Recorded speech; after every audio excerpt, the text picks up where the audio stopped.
For high school sports on the NCW Life Channel. Today's broadcast of high school sports on the NCW Life Channel is presented by Harvest Valley Pest Control, Dick's Heating and Air Conditioning, Global Car Care, Confluence Health, Les Schwab Tires, Biosports Physical Therapy, Impact Auto Sales, the Highlander Golf Course and Grill, Town Toyota, Automocha, JDSA Law, and Weinstein Beverage. Now let's go live for all the action of tonight's coverage of high school sports on your home for local sports, the NCW Life Channel.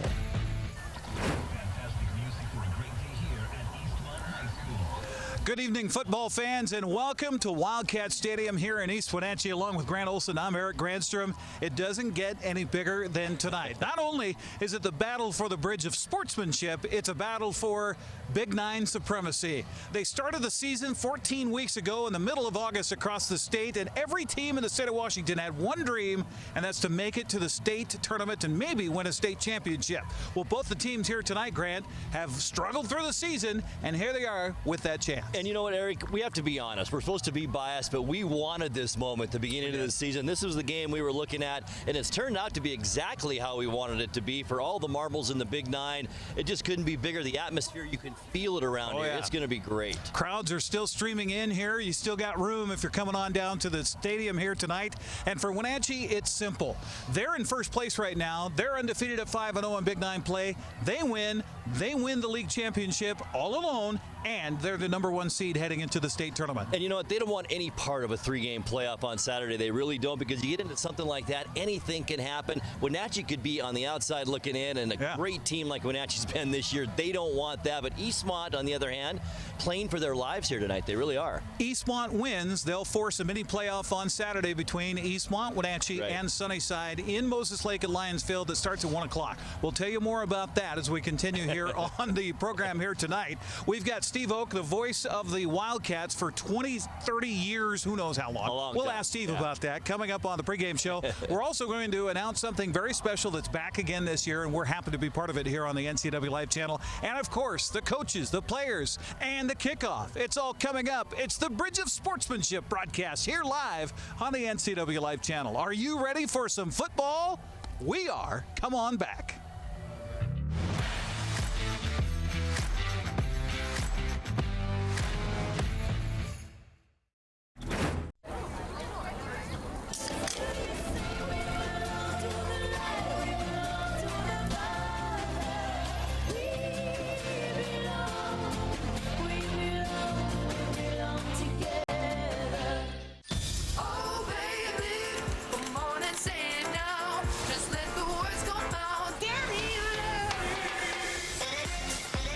No calories, no sweeteners, all smiles. Bubbly, sparkling water. Crack a smile. Hi there. It's Les Schwab Tires. You know, we've been helping keep folks safe on the road around here since 1952. That's why you can save up to $152 on a set of 4 select light truck and SUV tires during our fall tire sale. All with a service you deserve, but just don't find other places. Swing by or book an appointment at leschwab.com. Les Schwab Tires, doing the right thing since 1952.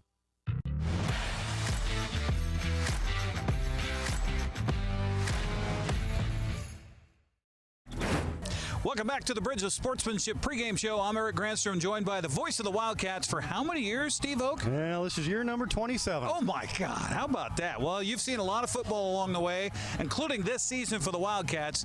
They stumble a little bit down in Sunnyside and lose by 1, but they've got that chance before them. What are you expecting tonight? Well, I expect it to be the usual hard-fought game. Eastmont's kind of an interesting team. They're actually a very young team. Yeah. They will start 5 guys on defense who are sophomores, and 3 key subs are also sophomores. So even though they've got some talented players back, they're pretty young. But I expect the Wildcats to come out hungry. Obviously, a lot riding on this game. Well, Wenatchee has seen the wing tee, obviously, with this club, and they might have a better perspective on it than anybody else in the Big Nine. When I played the wing tee offense when I was in high school, basically the defenses were taught just tackle everybody. Nobody's been able to do that against Eastmont so far this season. Wildcats have been pretty fortunate to have a pretty deep core as far as the the running backs. And interesting, it's a freshman, sophomore, junior, and a senior. But when Eastmont's been able to run the ball effectively, that has been real good.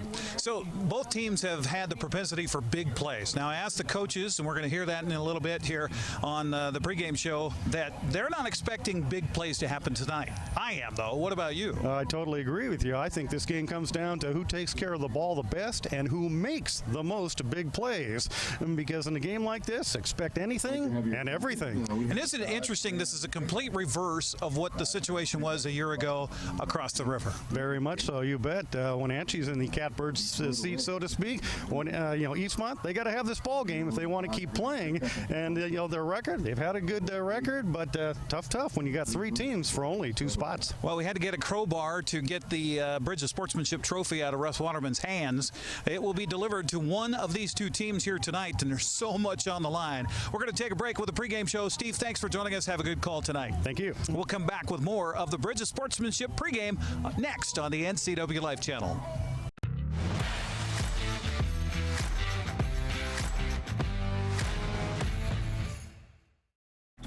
JDSA Law is a proud sponsor of these local sports broadcasts. They've been serving North Central and Eastern Washington since 1946. For over 70 years, their team of dedicated professionals has delivered quality, innovative legal services. JDSA Law partners with you to provide the finest legal advice and support as you navigate your personal and business challenges, risks, and accomplishments. At JDSA Law, they salute our local athletes and wish them well on another excellent season of competition. When you call Dick's Heating and Air Conditioning, you get 35 years of experience and customer service in the Wenatchee Valley. Dick's friendly staff strongly believe in repairing before replacing and service all major brands of HVAC units. Dick's Heating and Air Conditioning is your local, independent, trained comfort specialists, proudly serving all of North Central Washington. Call 884-6444 today.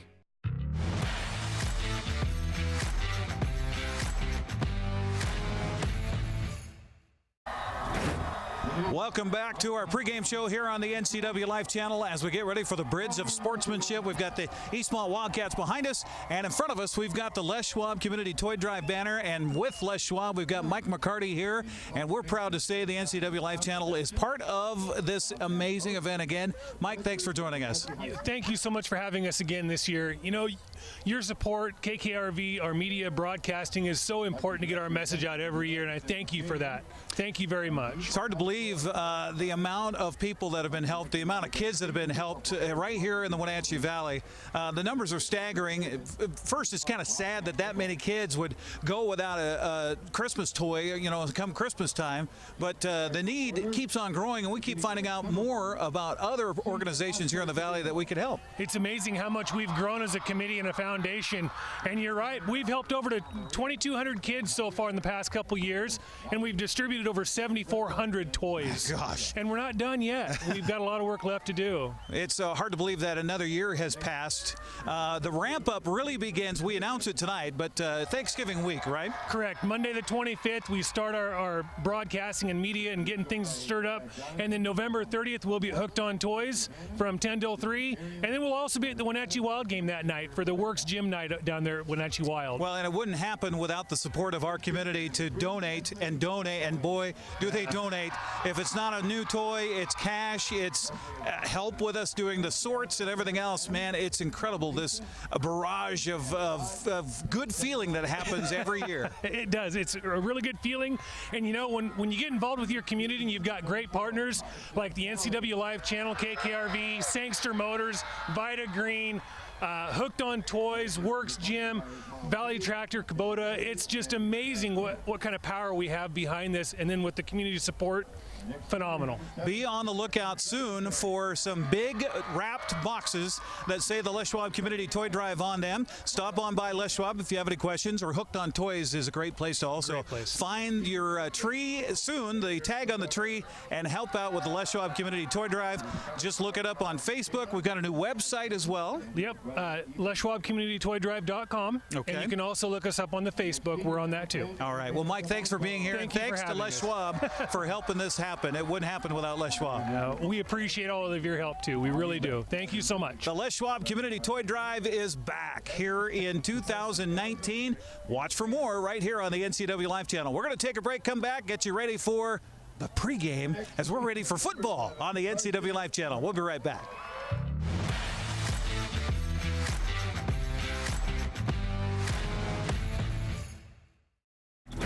My name is Brian Thorpe. I own Global Car Care in Wenatchee and have been here for about 25 years. Brian started Global Car Care as Brian's automotive alternative on Orondo Street. Some customers were following Brian since Brian's automotive time. No, we're just grateful to be part of this community. This is where I grew up. We want to do our part to be a valuable part of this community. We want to thank you for trusting our business for 25 years. Highlander Golf Course is proud to announce their 2 new state-of-the-art full-swing golf simulators with over 80 courses of virtual golf to choose from year-round. Or try their Laser Shot simulated firearm program, or gaming with football, basketball, and much more. Enjoy Highlander food and drink service from their full-service bar and grill in the comfort of their simulator room. Call the Highlander Pro Shop to book your time at 884-4653. That's 884-4653.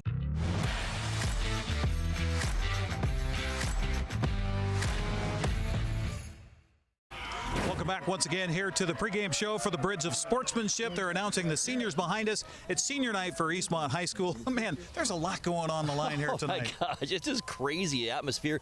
The bleachers, Wenatchee side, packed right now. It's going to be a full house here tonight. It's going to be a lot of fun. Well, one thing we should talk about, is, speaking of seniors, is the senior running back for the Wenatchee Panthers. He was out last week with a hamstring injury. I talked to him just a little bit ago. I said, Nate Blauman, are you ready to go? He gave me the thumbs up and said he is. He's not in the starting lineup here tonight, but this game for Wenatchee really hinges on Nate Blauman, who really stirs the drink for the offense for Wenatchee. But, you know, we talked about it in our last segment together live. This game, Wenatchee's, they won the Big Nine. They're going to get into this playoff already. So do you need him more tonight, or do you need him more on Saturday, or will 2 days even matter? So I guess that'll be the question tonight. We saw him making some moves out here tonight. He looks pretty good. It's a chilly night, so sometimes that can hamper if you've got that hamstring going on. We're going to take a break, come back. We've got the coaches lined up. We've got the players lined up, and we'll get you lined up for kickoff. It's the Bridge of Sportsmanship coming your way from the NCW Live channel.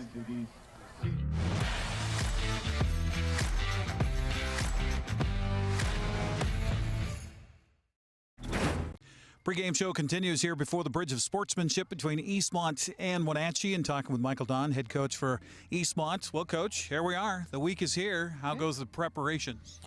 It's good. We're just having fun out here, trying to get ready. Not changing a lot. We still do what we do. And, you know, practice is same length, same time. The only thing we did is move practice up in time because it gets dark early and we don't have lights out here. So we're trying to get practice done before it gets dark and go in and have our meetings after practice. Nate Blauman didn't play for him last week. I don't know if he's a question mark for this week. He seems to be the center peg of their offense. What's your preparations? Prepare, like we're just watching Wenatchee film, getting ready. I hope he plays. You know, you never want to see a team have to play without one of their studs, and I hope we get the opportunity to play against him. He's a great running back. He's done an amazing job for them. You can see the difference in who they are when he's in and not in. He's a difference maker. He's a special kid. You don't get a lot of kids that are as big and smooth as him. He's just got a knack of not getting hit hard. And we're excited for the opportunity to play against them as two of the best teams in our league. And, you know, we had a slip up early in the year, so it makes this game worth a lot more for us. This seems like it could be a game of big plays, or those that limit the big plays. Is that true? Oh, very much so. They've been explosive all year. They've got 4 or 5 kids who can take any play to the house at any time. We've probably got 4 or 5 kids that can take any play to the house at any time. And it's really going to be who tempers the mood and is able to play within themselves and not make the critical mistakes and not try to play above and beyond who they are. Just do what they do and be who they are. How do you prep your kids for that? I mean, it's the Cross River rivalry. It's the Bridge of Sportsmanship. You got to win to force that playoff on Saturday. How do you keep the kids just focused on one play at a time? We try not to change who we are. as coaches, we're trying not to do anything different this week as far as our preparation goes. Obviously the kids are excited enough as it is to be able to play the crosstown rival in a game that means a lot. And it's been really fun for them because, 5 years ago, it was, we're playing Wenatchee, we don't beat Wenatchee, and now this is going to be a great game. Eastmont Wenatchee, that's the game people are looking forward to. I don't know if that's happened very often before the last few years, and now it's kind of becoming the premier game in the Big Nine every year. And that's exciting to see. That's exciting for our valley, and that's what people want to watch. We're not out here doing a bunch of new stuff as coaches. We're not changing who we are. We're not trying to be more excited. We're not trying to be more intense. We're just being who we are and letting our kids have fun like they always do. Have some fun tonight. Thank you very much. Michael Don joining us here on the pregame show. We'll come back and talk to the Big O coming up next on the NCW Life channel.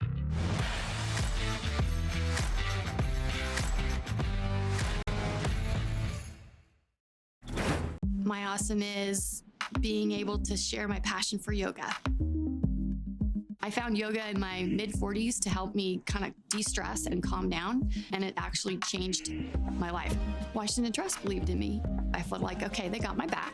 I'm gonna try this. I'm gonna go for it. It actually makes you feel like more brave. I do have a lot of awesome in my life. What's your awesome? Whatever it is, we'll help you get there.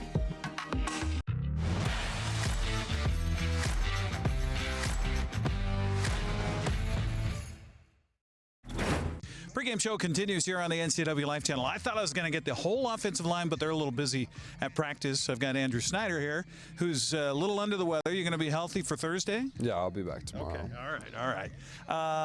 It doesn't get any bigger than this, does it? No, we're excited for it. So I know your coach wouldn't let you guys look ahead. Tough not to with all that's on the line. Now it's finally here. What's the prep been like? We've been prepping as much as we can. We've been looking, like you said, we haven't been looking ahead at all. So we're excited that we finally get a prep for them this week and just get done what we need to get done. Since Coach Don has been here, you guys have won 3 out of 4 of those matchups. What do you think the secret is? Well, the secret, he just puts together a good coaching plan every week or every year we play them and everything. And this would actually be his first time beating them at home. We haven't beat them at home with him being a coach here yet. So that should be. You're representing the whole offensive line right now. You guys have been able to run roughshod over the Big Nine with amazing stats as far as the rushing. You're up, getting close to 3,000 yards rushing on the season. Tell me about that from your offensive line perspective and what you guys have been able to accomplish. We're really happy with it. At the beginning of the year, we had a couple seniors go down, Carson and Drew. So the younger guys have really stepped up, filling big roles, and we've been able to click together so far. What's the key to your guys' success? I mean, these running backs, doesn't matter, it seems who has the ball. They get past that front line of defense, and they're off to the races.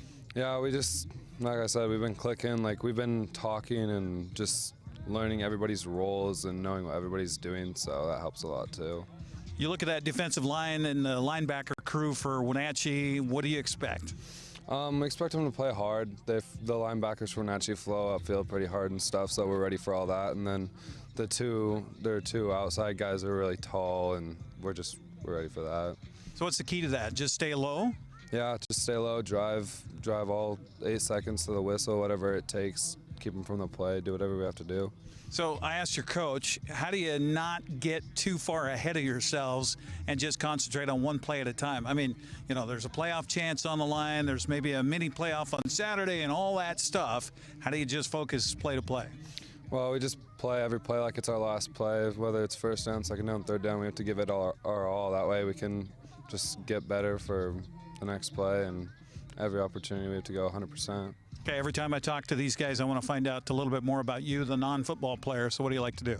Outside of football, just hang out with my friends and work and do whatever. Just hang out. Where do you work? Walker's Furniture. Okay, all right. Shout out to Walker's. Yeah. So what do you want to do after high school? I'm not sure yet. I think I want to go to Perry Tech, which is a trade school over in Yakima, and do maybe become an electrician or something. It's a lot of need for that here in the Wenatchee Valley with the building that's going on, that's for sure. Yeah. All right. Well, best of luck here tonight. Stay healthy, and we'll see you afterwards. All right. Thank you. There you go. Andrew Snyder joining us here on the pregame show. We'll come back and talk to the Wenatchee side of the fence coming up next on the NCW Life channel.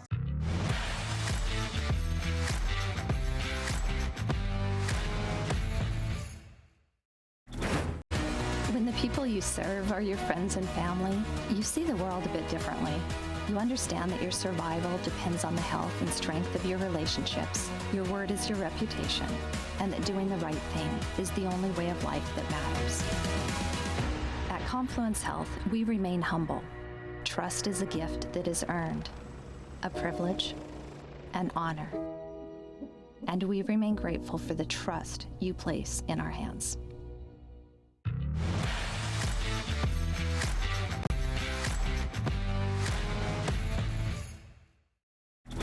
Pregame show continues here on the NCW Life channel, getting ready for the Bridge of Sportsmanship, along with Scott Devereaux. I'm Eric Grandstrom. Well, Coach, the week is here finally. You can stop thinking about trying to keep kids from looking ahead. Yeah. It's now. Yeah, here it is. It's the last regular season game like it's been for a while, and it's boiled down to what it should be last game of the season. Not only the trophy for the Bridge game, but for a league title on the line. It's weird how this is completely reversed from last year, where you're on your home turf trying to force a playoff. That's what they have in front of them. I know you already share the league championship no matter what, but I'm sure you'd like to just win it flat out and be that number one seed. Yeah, absolutely. That's our goal. Win out, no playoff game on Saturday, and find out Sunday who we play in the first round of the playoffs. So the big question that's looming for everybody around the valley is Nate Blauman. How is he, and is he going to be able to go? We'll find out a little more today. He practiced a little bit yesterday, but he wasn't full speed. So, it might be a game time decision. What exactly happened, or do you know what happened? I know what happened. Yeah, I know what happened. He strained his hamstring, and, he couldn't play Friday. It happened on Thursday, and he's come along pretty well in the rehab. I know you used Jax, you used Ty a little bit in the backfield on Friday night at Walla Walla.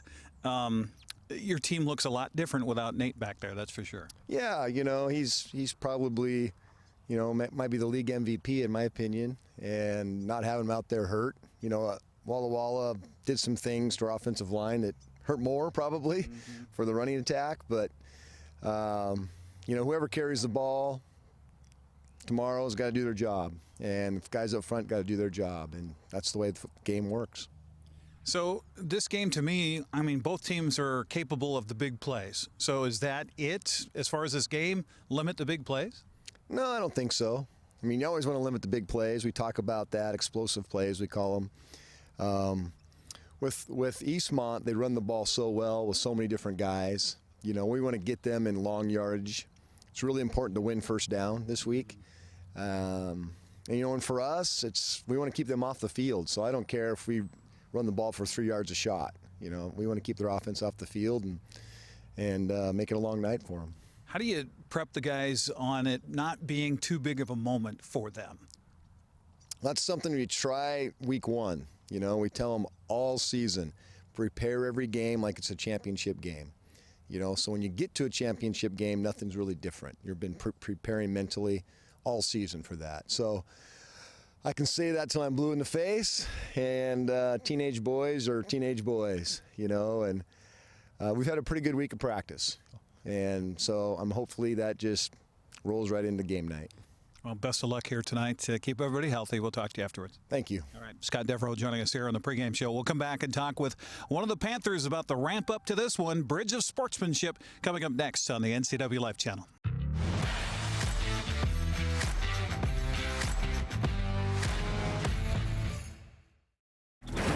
At Town Toyota, we believe in our community, and we're proud to support this broadcast of local sports. Town Toyota defines reliability and value in both its products and in the dealership itself. We are home to legendary products like the RAV4, Highlander, and Camry, not to mention Tundras and Tacoma trucks. Of course, we offer service for everything we sell and a great selection of pre-owned and certified vehicles as well. So enjoy the game and visit Town Toyota for all your automotive needs.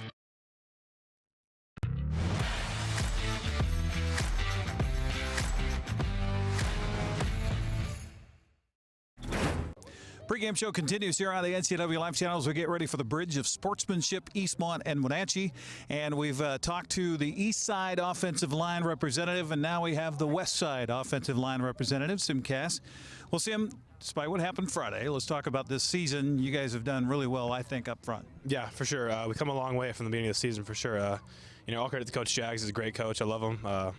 Yeah, overall, we've done a great job this year. Did you guys, when you were back in summer camp in August and getting ready for the season to start, did you think that you would have this kind of success both on the ground and through the air, but especially on the ground? Yeah, I mean, yes and no. I mean, just knowing Cam, he's a great quarterback. I mean, I love blocking for him. Great arm. But, in summer camp, it's kind of hard to tell because, we're going against teams that we might not play this season. But, playing camp, I mean, we saw a lot of flashing moments and, yeah, I could say I saw it coming. I talked to your coach earlier this year, and I asked how much does the offensive line owe the success for what Nate's been able to do this year, and how much of it is Nate makes you guys look pretty good? And he goes, well, no matter what, Nate makes us look pretty good. Is that true? That is very true. Yeah, Nate's a great athlete, but, Starts up front. Yeah. I mean, you got to have the hole to get through. Yeah, I mean, I love blocking for Nate. He's a great athlete. He's really flashy. Like I said before, yeah, I mean, not much to say, really. He's a good athlete. So, okay, let's talk about this matchup with Eastmont. You guys have payback from last year, I know. Is that heavily weighing on your mind, or is it just, hey, let's win this, let's win the regular season title, and let's get on to the playoffs? Yeah, last year was tough. It was tough. Worked asses off really bad, and came up short. But, I do have revenge in my mind this year. I want to win really bad. Is that same for the rest of you guys, too? Oh, yeah. Yeah, our team wants to win. Yeah. I saw the article in the paper. Nate has the article from last year's game up in his bedroom. I mean, that's a real thing for you guys, isn't it? Oh, yeah. Yeah, last year stung. And ever since the season started, we've had that Eastmont game on our mind. So we use it as motivation, and I think we're ready. So you're going to the playoffs no matter what, even if it's a mini playoff on Saturday. Do you guys think about that at all, or is it all about this game? We're focused on Eastmont. Right now, we are 100% geared towards Eastmont, and, we're not really thinking about playoffs right now, but once we do get by that game, I think we will be thinking about that. So tell me about Sim off the field when you're not playing football. What do you like to do? I play guitar. I like playing guitar. Oh, okay. Yeah. I like hanging out with my friends, I like, going outside, just nothing. I'm not too interested. Nothing really about me. What do you want to do after high school? I'm big into film and video. My dream college, you can say, is WSU. That's where I want to go. Mm-hmm. Football would be great and all, but, I think an education, in my opinion, is more important. But, football would be great. I mean, trust me, I'd love to take the opportunity. Okay. Well, best of luck here tonight. Stay healthy. Thank you. All right. Sim Cass joining us here on the pregame show. We'll come back and get you the starting lineups and kickoff. It's the Bridge of Sportsmanship next on the NCW Life Channel.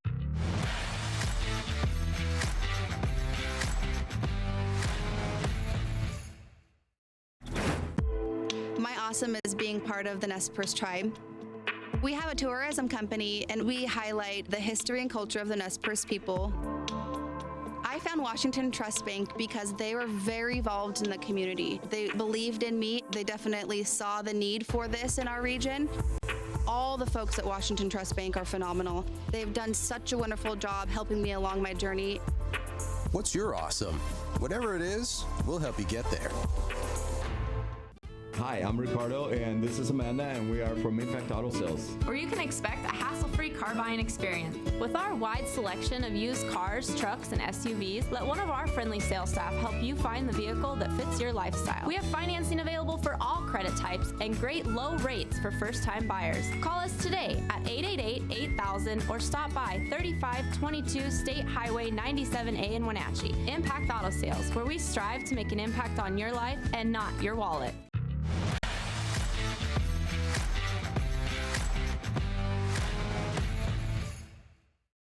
Welcome back once again to Wildcat Stadium here in East Wenatchee. The flags just exiting the field. The crowd en masse still dead quiet here, Grant. I'll tell you what. It has. Now we got some activity. We go. Yeah. Now we're going to hear the roar. As we are ready for football tonight, and it is the final game of the regular season for the Big Nine, with the Big Nine title still in the balance here. Wenatchee's going to at least share it. I'm sure they would like to get it all themselves here tonight. Absolutely. Well, I guess they won the regular season title. They did that by defeating Sunnyside about a week and a half ago, but now it's for playoff seeding. And boy, that's huge. You want to get in there, and you don't want, like I mentioned in pregame, if you're Wenatchee, you don't want any part of a playoff scenario, and we're going to go over that in a second, too. Captain's about ready to come out with our officiating crew. The referee is Mike Penning. The umpire, Ray Snoke. The headlines is Jeff Graham. Line judge is Kirk Lyons, and the back judge is Troy Holst from the Chelan County Football Officials Association. The captains coming out there for Eastmont include Oscar Calvillo, number 1. Carson Talley's number 4. Wesley McElwain is number 3. And the young man limping out there is Carson Payne, celebrating senior night tonight. Yeah. Although I'm sure with much chagrin, he'd like to be out there in pads. The captains for Wenatchee, Riley Coons, along with J.J. Jelsing. Camden Sermon is out there, and I'm trying to get that fourth captain for you. Not able to see it just quite yet with the numbers. 23. So it's the man we've been wondering about here tonight, Nate Blauman. Boy, is he huge in this game tonight. He is the key. But you know what I think the real key is, Eric? It's not all the stars we're going to see on this field tonight. Carson Talley, Nate Blauman, Amezcua, Young, Popoff. It's going to be the offense and defensive lines of both of these teams. They are going to be the keys to this game. Which offensive line can get their respective running games going, because that's what fuels both of these teams. Well, Eastmont is going to receive, so we're going to get the Eastmont starters out here. And our starting lineups brought to you by TC Slingers. If it's rock, bark, sand, or soil, there's no need for wheelbarrows, shovels, or rakes. They'll place the material for you. And to do it this year, we went back to the kids and had them introduce themselves. So here are the starters for the Eastmont Wildcats. Jack Goodmanson, number 51, tackle, and Cascade Elementary. Andrew Snyder, number 62, quick guard, the Lee Elementary. Jonathan Crona, number 77, center from the Curly Fry Elementary. Andrew Swan, number 74, offensive guard, John Newberry Elementary. Tony Squint Ortega, number 75, offensive tackle, Grant Elementary. Prater Brookover, number 8, play tight end, Kenroy Elementary. Logan Easley, number 20, wide receiver, Grant Lee Elementary. I'm Dylan, Baby D Esparza, number 5, wide receiver, St. Joseph's Elementary School. Lane Keller, receiver, number 80, Monument Elementary. Austin Ruffins, running back, number 17, Cascade Elementary. Corbin Keys, running back, number 21, Cascade Elementary. Austin Popoff, number 22, running back, the Lee Elementary School. Carson the Most Hamster Talley, running back, number 4, the Cascade Elementary. Carson Everhart, number 11. I'm a quarterback, and I went to Kenroy. And we will get you the Wenatchee defense coming up in a moment. First, our kickoff here on the NCW Life Channel. Cesar Gonzalez will have it teed up at the 40-yard line. The deep men probably not going to get this ball. Back there deep, Corbin Keys and Nathan Chang. I see that Wesley McElwain is up 10 yards. And the approach and the kick, a high, short kickoff, will come down and be dropped on the ground. It's loose. McElwain will cover it at the 24-yard line. So close play, special teams right away, but Eastmont will secure the football, and they'll spot it down officially at the 25 to start this ball game. Thanks for joining us here on the NCW Life Channel. Here we go, Grant.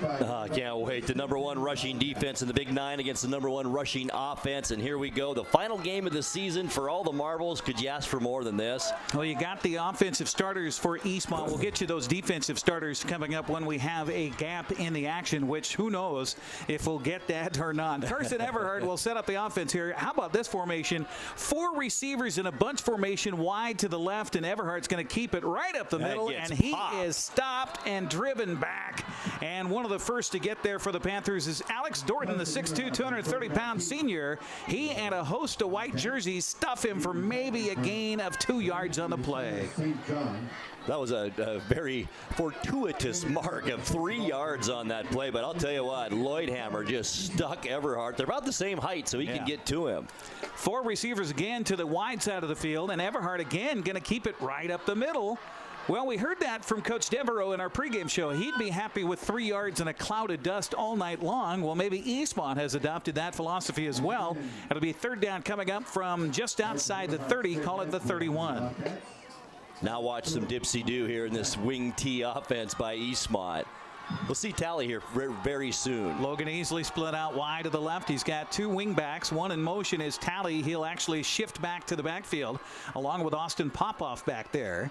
And we'll see if Everhart goes through the air. The last few weeks of the season has been better in the passing attack. And the handoff, first man through. It's a first down and more as it's Popoff who will carry it to the 39-yard line and a first down for Eastmont. Wow, gain of 7 that time for Popoff. Boy, he was the big man a week ago. Eric had that big game, and he's a great running back. And Eastmont has a four-headed monster, though. We talked about that last week, too. They really do. Austin Popoff, by the way, WIAA Player of the Week, Athlete of the Week. So congratulations to Austin.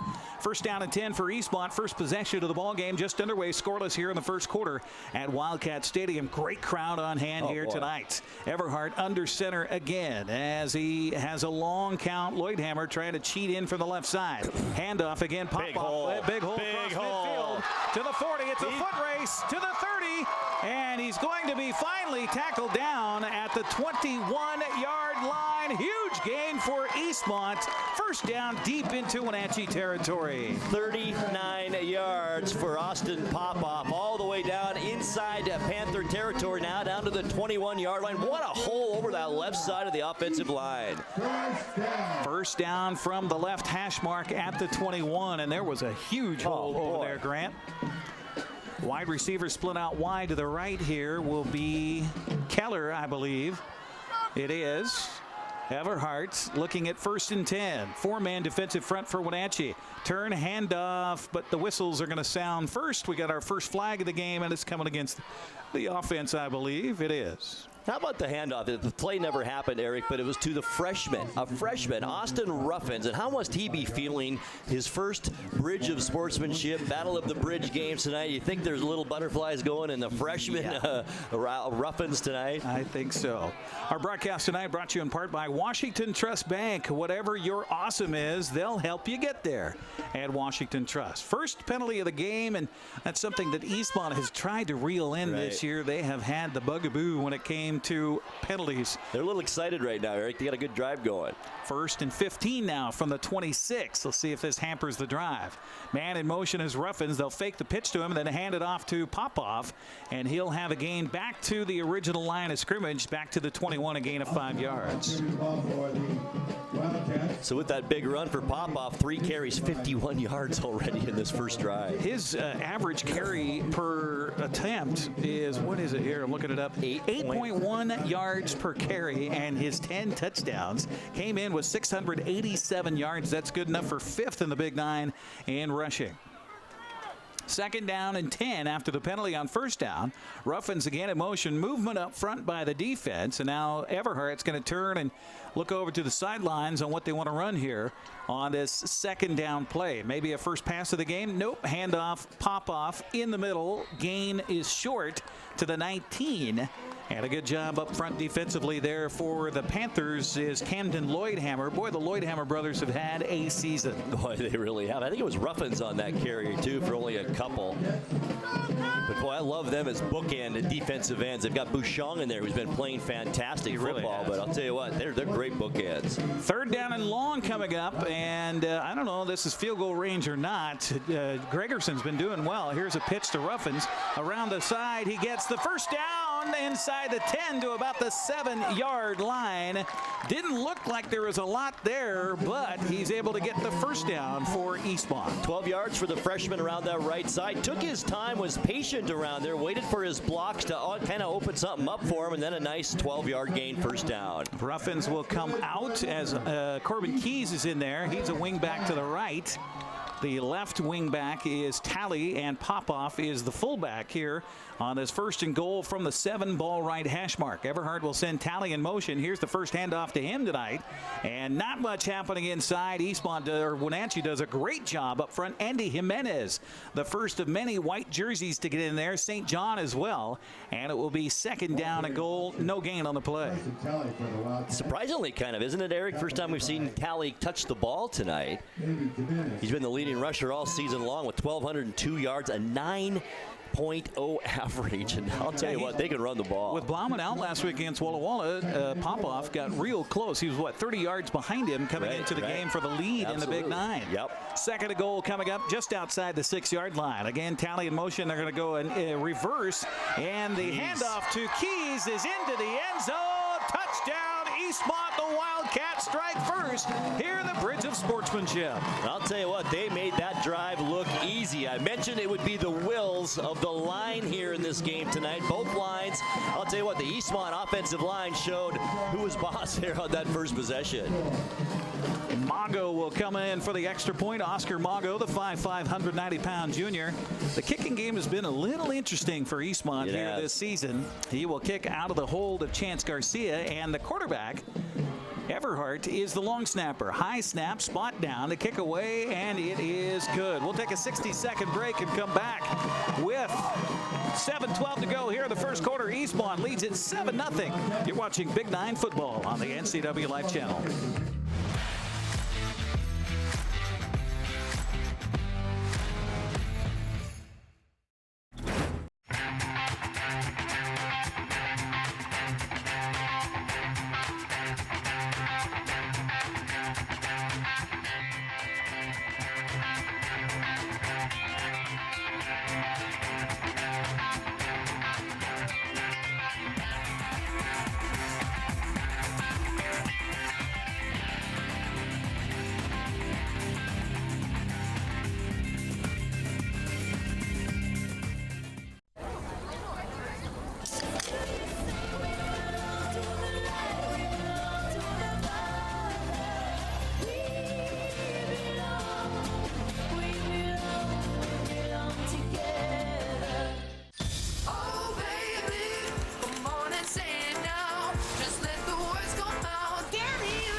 No calories, no sweeteners, all smiles. Bubbly sparkling water. Crack a smile.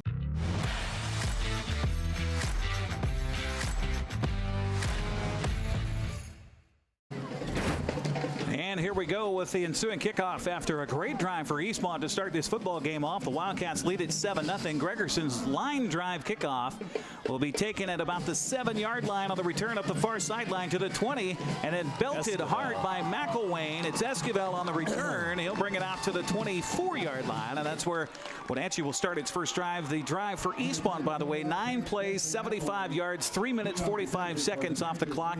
Corbin Keys, the 7-yard touchdown run. But can the Panthers now assert their dominance on the offensive line like Eastmont did on their last possession? We'll see if they can do it here. Well, we'll see who's in the backfield. There he is, Nate Blauman in the backfield after suffering a hamstring injury a week ago tonight. Jelsing will go in motion. They're going to motion a couple of receivers as well here as Young and Amezqua will split out wide to the short side of the field to the right. Sermon will send a man in motion. Handoff after all of that. No, he'll keep it across the 25 to the 30 up the far sideline. Nice and then run. Finally tapped out of bounds at about the 38-yard line. Good gain on first down here for Wenatchee. A gain of about 12 yards. I like that call on first down. A little bit of motion, a little bit of, Coach Don did that on their possession too. 4 receivers stacked up on one side. So I think it's just a game of little mind games going on here so far. Yeah. It's a fancy game of chess. A fancy game of chess. Yes. A rougher game of chess. First down and 10 from the 37 of Wenatchee. Panthers' first possession of the ball game. Nate Blauman shifts from right to left. Sermon wants to throw it. One step drop, throws to Jelsing over the 40, caught there to the 45, and then hit hard at the 46-yard line, but a gain of 9 yards on the first down. Little pitch and catch, and that'll make your quarterback feel awfully comfortable with a one-step drop. No chance to get that pressure. Absolutely. Just a quick drop, as you mentioned, timeout on the field too, Eric. So we've got an injured player. One of the Wildcats is down. As the ball rests at the 46-yard line, the player rests at the 44. So we hope for not an injury there that will keep that player out of the action. Oh boy, that'd be bad. And we Can't quite get a number on that person yet. Our broadcast tonight brought to you in part by Weinstein Beverage Company, a family-owned business proud to support local high school teens. Find them on Facebook and follow them on Instagram, WeinsteinBeverage.com. We appreciate you watching us on Local Tel Channel 12, Charter Channel 19, also on our stream tonight on the website at ncwlife.com, as well as our Facebook feed here tonight. Look at this crowd out here, Eric. I know, all the way around the end zone by the big scoreboard. The Wenatchee Slow to get up was Logan Schneider. Oh, boy. He has been a whale of a linebacker here for Eastmont this season. And so we hope that Logan is not out for the game. Gets up a little weary. Looks like he's maybe shoulder or neck. Some hard hitting going on inside there. So he's one of the fantastic class of sophomores on this Eastmont team, Eric, and they are so loaded young. with them. So young. That's what Steve Oak and I talked about it on the pregame show, Right. about how young and how bright the future is for Eastmont. Absolutely. Second and short. Let's see what Wenatchee decides to do. They'll shift Coons from left to right here in the formation as the tight end.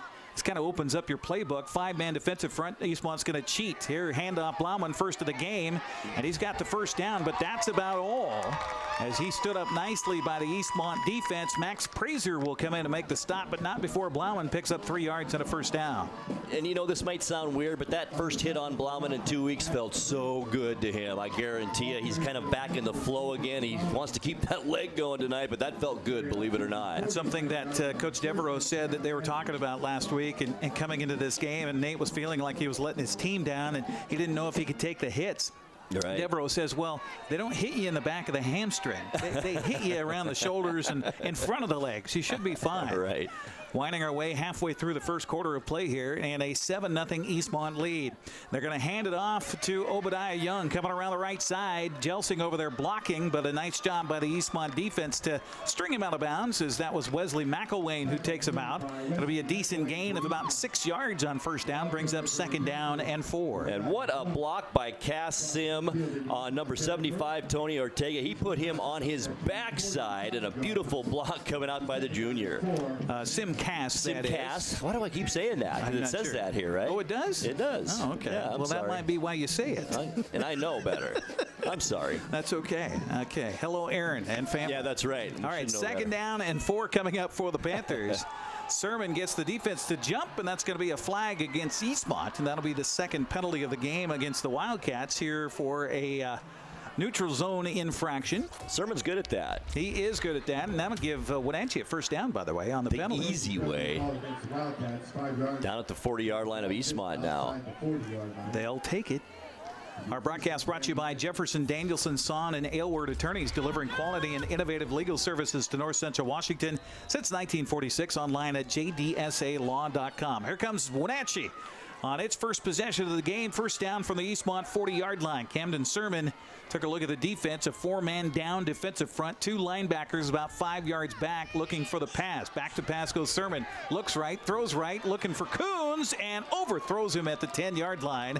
And Sermon was belted as he got rid of that football. Some decent pressure up front for the Wildcats that time. It'll be 2nd down and 10 coming up. 5'8", 210-pound defensive lineman Dominic Torres applying the pressure there and putting Sermon on his backside. He's been a great player, Torres, since I think he started since he was a sophomore, finally a senior for this Wildcat team. 2nd down and 10 from the 40. Incomplete pass for Sermon. Brings up a 2nd and long as Obadiah Young and Johnny Amezquah come wide to the far side of the field left.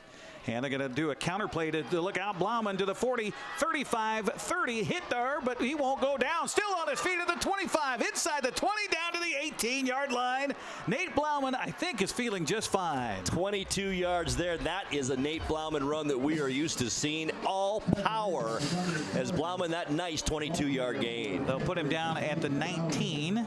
So 21 yards on that carry for Nate Blauman down to the 19-yard line. First down for Wenatchee. So we wondered what kind of game this would be, Grant, if it would be a defensive skirmish, low scoring. Well, so far, both offenses are clicking on all cylinders. These are the best rushing attacks in the Big Nine, and we're seeing why tonight. Jelsing splits out wide to the right along with Amezcua out there. Blauman stays in the backfield with Sermon. He will get the handoff.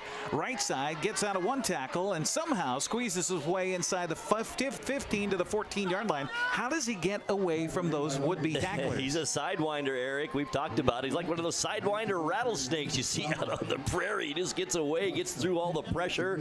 He goes sideways sometimes, doesn't he? His hips are one direction, his upper body's another direction. I don't know how he does. You're from Montana. He's a jackalope. He's a jackalope. That's what he is. All right, we're going to go with that. Second down coming up. 5 yards for the Panthers here. Jelsing will split out wide to the right. Our announcer's booth is up here above the Eastmont fans who will cheer heartily all night long. Throw over the middle of the ball, caught by Coons. Bounces off of a man and gets into the end zone. Touchdown, Wenatchee from the 14-yard line. Sermon connects with his big tight end for the first score for the Panthers. They're an extra point away from tying this up. What a great play. I love play actions. You just come off a 21-yard gain by Blauman. You go right to him on play action. That freezes the linebackers and the defensive line and the backs. Then you have Riley Coons wide open right down the middle. So Coons will be the long snapper here on this extra point. Ty Waterman will hold for the kicker, Cesar Gonzalez. He has a whale of a foot on him. The snap is back, the spot down, the kick away. It's good. Boy, there was some pressure coming in from the side there, but they do get it up and they do get it through. So that will be a tie game as we are 4:26 remaining here in the first. 7-7 our score. We're back after this 30-second timeout on the NCW Life Channel.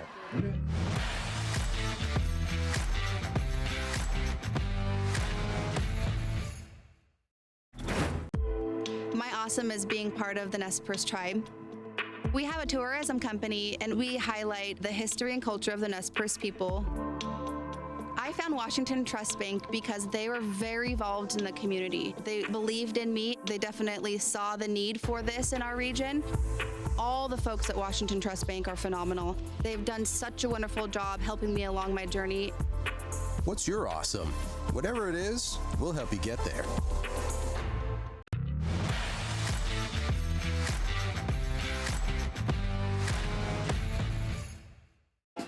And we're about ready for the kickoff here. And right after they kick this ball away, we will get the defensive starters to announce themselves here for the Wenatchee Panthers. Coming up on the NCW Life Channels, we're all tied up at 7-7. 8-play, 76-yard drive, 2 minutes, 40 seconds off the clock.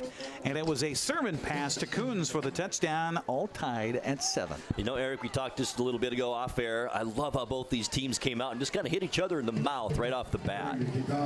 It's like the backyard brawl. That's what they call it when Omac and Okanagan get together up in the Okanagan County.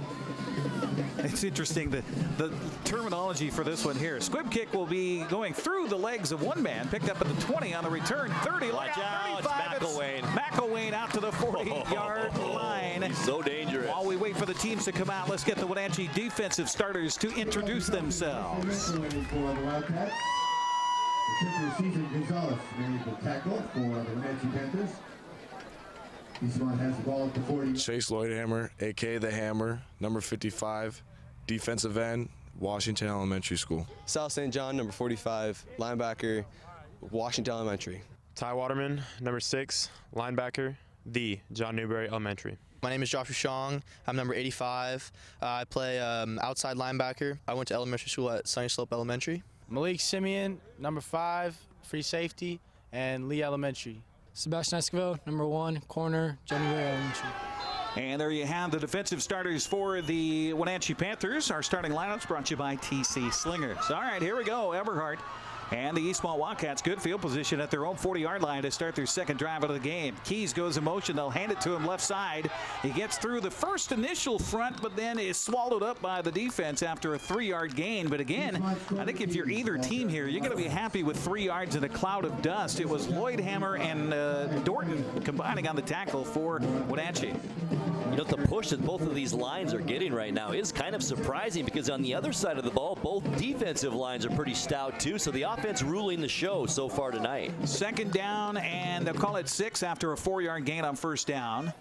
As they shift in the backfield here, Everhart gets the defense to kind of show its hand and then steps away to see if they want to change the play.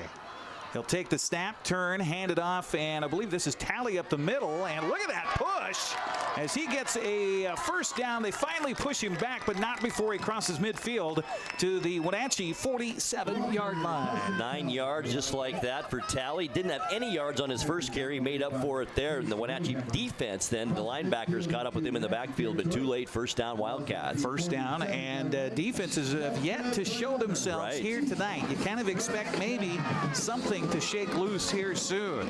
Logan Easley will split out wide from the formation to the far side of the field left. Everhart sends Keys in motion. They'll turn, hand it to Carson Talley, and he is stood up, and Ty Waterman is there ripping at the football. As it's, they're going to give him a his nice spots have been really nice all night long. Christmas come early for either side. They'll put him down to the 44-yard line. A gain of 3 yards. Tackle made by Tracy Lillehammer for the Panthers.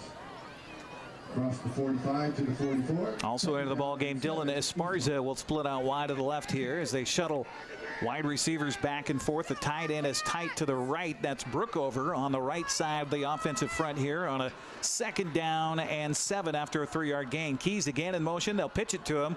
Boy, watch out for this guy to get to the corner. He does, but a nice job by Bouchon over there. I'll tell you what, Bouchon has really come through over the past 3-4 weeks for the Wenatchee Panthers. There is no doubt about that. He has played better and better as the season has progressed, and when he's asked to even play offense, he does a good job out there too as well. So a nice season for Bouchon. 2 yards on that gain, going to bring up 3rd down and 5 for Eastmont. The Wildcats scored on their first possession on a Keys run from 7 yards out. Sermon hit Coons on a 14-yard pass play. That's where we are tied at 7-7 as we wind down towards the latter part of this first quarter. Again in motion is Keys, and he will slowly jog to a stop as he comes out as a split out back now. Wide to the right side. Will Eastmont throw? Nope. They will pitch it off to Popoff, and he is going to be stopped. Nothing happening that time around, as it was Sim Cass who got in there first along with a host of teammates. Well, we expected maybe the defense to flex his muscle. Wenatchee did right there. Bring up our first 4th down and punting situation, and Eastmont will send the punting unit out onto the field. We were wondering if each team are going to be able to stop each other here tonight, but now we have a punting situation. To do the honors here for Eastmont, it will be Hunter Rule standing back at his own 45-yard line. Wenatchee expecting maybe a fake here. Doesn't have anybody back. Now they'll finally send Johnny Esmezqua back to drift back to about his own 10-yard line. The punt by Rule, a knuckleball, will take an Eastmont bounce. Boy, beautiful bounce inside the 5 and be downed at the 2-yard line. And the first to get down there is the long snapper, a.k.a. quarterback, Carson Everhart. That's exactly how you want it right there. They're going to mark it actually about the 4-yard line, but perfect punt by the Wildcats. 37-yard punt, no return, as we have Wenatchee on offense. And back in the studios, we'll see if we can get the Wenatchee offensive starters ready to go. We'll have that for you coming up at the next little break we have. It might come at the quarter, minute 35 to go, as Wenatchee gets its second possession of the ball game deep in its own territory. 1:35 to go here in this first quarter of play. All tied at 7 here for the Bridge of Sportsmanship. Fans hate that name, by the way. They do. They want the battle. I'm not that fond of it myself. Handoff inside to Blauman, just trying to get some breathing room, and there's not much happening there. As you hear a chorus of fans cheering on the Eastmont defense as they hold stiffly. Max Prazer and company in there on the stop, and they're going to put it back at the 4, so 2nd and 10. You know, we saw a nice run by 22 yards by Blauman earlier, but he's still not running kind of with the oomph, you know what I mean, to get up to that line of scrimmage like Blauman does. He's a little bit tentative right now. Kind of feeling things out as far as that hamstring is concerned. 2nd and 10 here. We're Panthers hoping that's not going to hamstring their offense here tonight. Back to pass. Sermon throws right. Ball caught by Jelsing. Trying to get away from one defender. He does across the 10. Bounces off of 2 other defenders. Finally taken down at about the 13-yard line. Going to be a little bit short of the first down. Such an athlete, isn't he, Eric? After the catch is where he does his damage because he is so athletic. We've seen him return a punt for 80-some yards this season. Just a great player to have out there in the field for the Panthers. Paulo Mora came up to help out from his free safety position to make the stop. 3rd down and 1 coming up You assume this to be Blauman territory, but we'll see. Blauman is the I-back in this formation. No, Sermon's going to keep it himself. Gregerson was right across from him trying to push back on the pile, and he's going to have enough for the first down out to the 15-yard line. It's amazing kind of, Eric, how Gregerson read that. He could see it coming up, used his 190 pounds, but it just wasn't enough. And a first down for the Panthers. And that's going to be, I think, the final play of this first quarter. While we have a moment here, let's get our starting lineups as they were announced by themselves here for the Wenatchee offense. The Simcast, I'm number 72. I play left tackle, and I went to John Newberry Elementary School. Cameron McKenzie, number 70, left guard, Washington Elementary.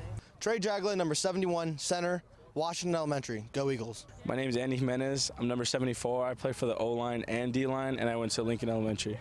My name is Vincent Bentley. My number is 75. My position is right guard, and I went to Lincoln Elementary School.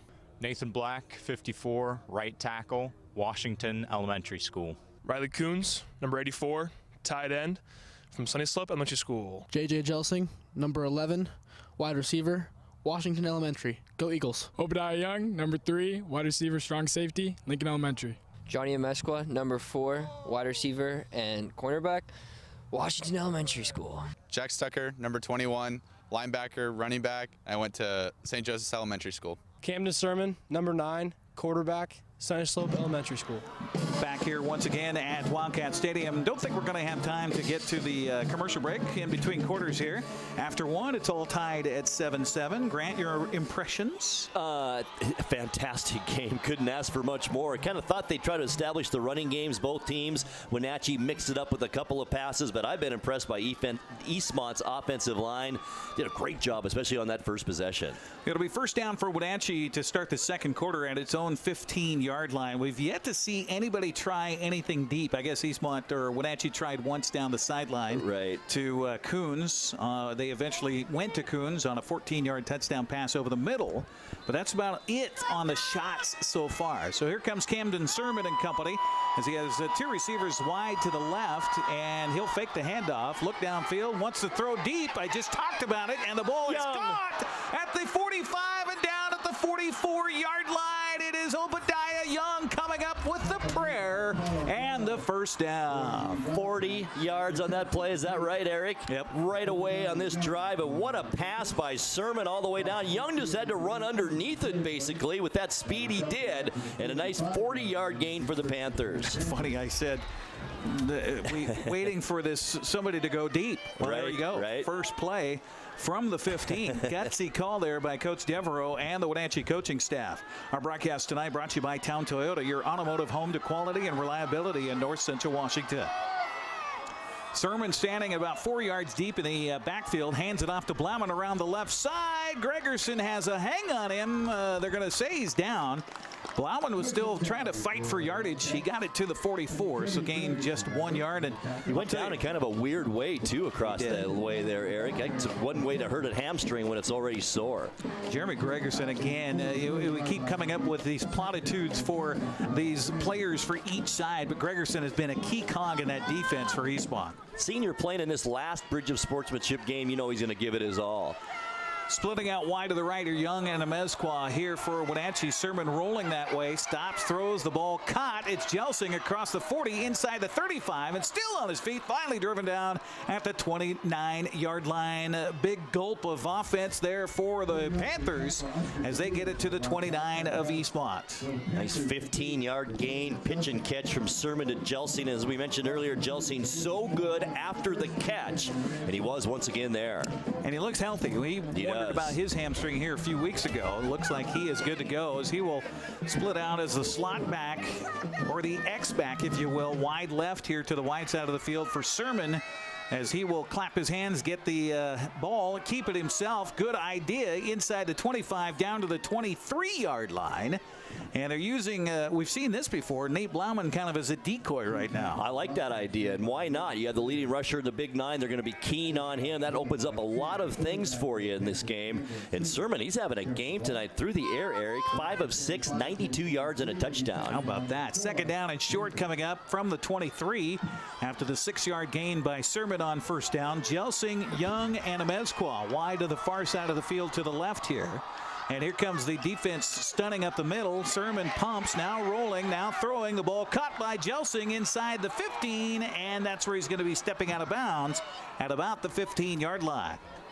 Another first down for Wenatchee. 8 yards on that play. Made it look easy once again. That's now 4 catches for J.J. Jelsing for 41 yards in this game. Now, Jelsing came in having a good season for the Panthers with 411 yards and 5 touchdowns. 12.5-yard average, by the way, with a lot of that being after the catch. He's so athletic. He really is. Only a junior, too.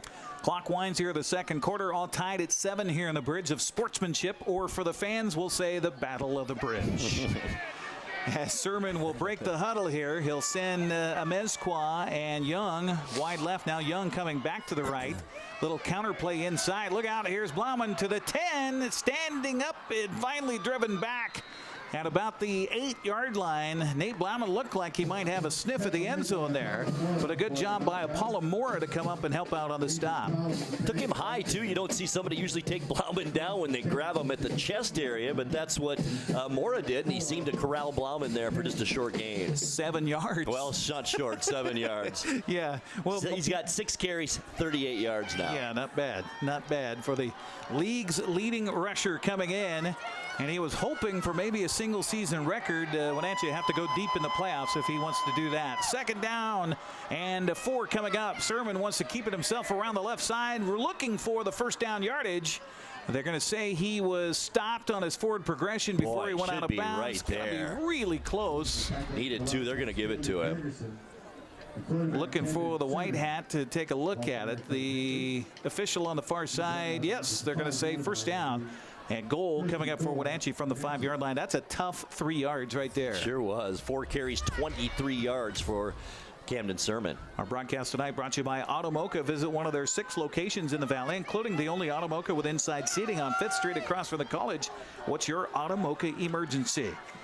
Well, the Eastmont defense feeling a little emergent care right now as they have their backs up against their own end zone. Here's a handoff to Blauman. Blauman is stumbling forward to the 4. A good job up front again defensively for the Eastmont Wildcats. Tony Lopez helping out on the stop. Also, it was Caleb Garcia right there for Eastmont. Gain of just a yard on the play.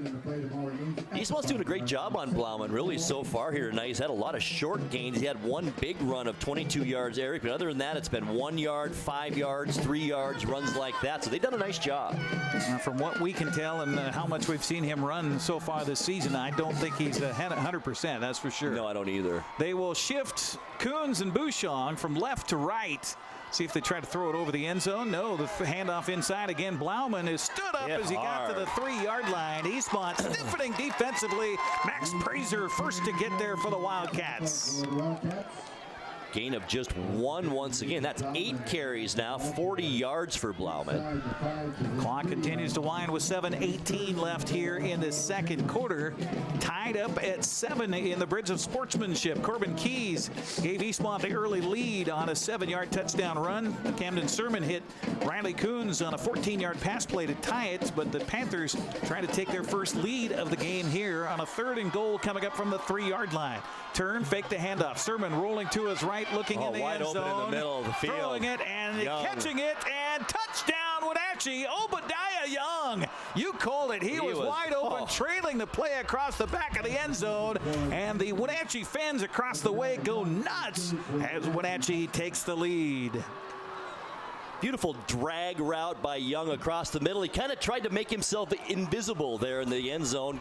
Guys covered all over the place left and right, and he kind of made himself invisible, cut across the middle of the field, wide open. Sermon did see him, and a touchdown for the Panthers. Cesar Gonzalez will try to make it a 7-point Wenatchee lead. So our first punt of the game results in a drive by Wenatchee, and all the way down for the score. The extra point on the way, and it is no good.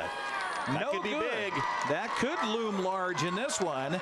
So it's a 13-7 differential as Wenatchee leads Eastmont to the Bridge of Sportsmanship. We'll take a 60-second break and come back. You're watching Big 9 football on the NCW Life Channel.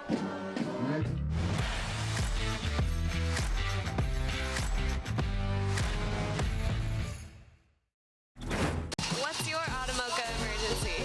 It's a Frappuccino mocha with whip. The espresso espresso shakes are my most favorite because I can get any flavor. Peanut butter chocolate for pita. Definitely espresso shakes. My favorite is the mocha for pitas. A peach Red Bull.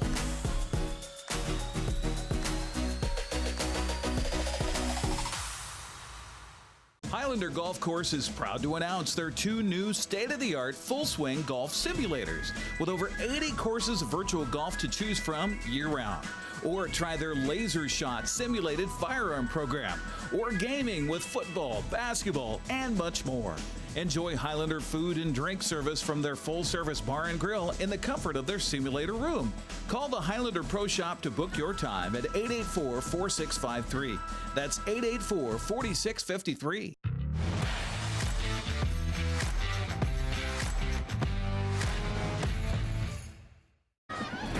How about that go-ahead drive for the Wenatchee Panthers? 13 plays, 96 yards. 3-yard Sermon to Young, the extra point wide to the right. It's 13-7 Wenatchee over Eastmont here in the Bridge of Sportsmanship. And Cam Sermon having himself a nice first half, Eric, through the air, 7 of 8, 103 yards and 2 touchdowns. Yeah, if I would have told you that we've got 3 scores in the game, 2 of which are through the air here tonight. People think you're crazy. Yeah, absolutely. Gonzalez with the ensuing kickoff, high and short, going to be taken at the 20, 25, look out, 30, 35, 40. Midfield, we got a flag down on the play. So this one's coming back. Corbin Keys on the big kickoff return. But we got a flag down at the 38-yard line. I think this one's coming back. Had a collision that happened out of bounds. I think that should have been a penalty. I'm looking down there right now. An Eastmont player knocked Sebastian Esquivel right on his you-know-what, well out of bounds. Braden Folkers, number 65, standing there without a helmet on. And Keys ran into the big fella. He's 6 foot, 230 pounds. That's a wall right there. No penalty flag for that, but Eastmont fans not happy about the call here. Holding on the return. You know, it was like the parting of the sea on the sideline right there. It really was. You know something happened. It really was. So that's the 3rd penalty of the game against Eastmont.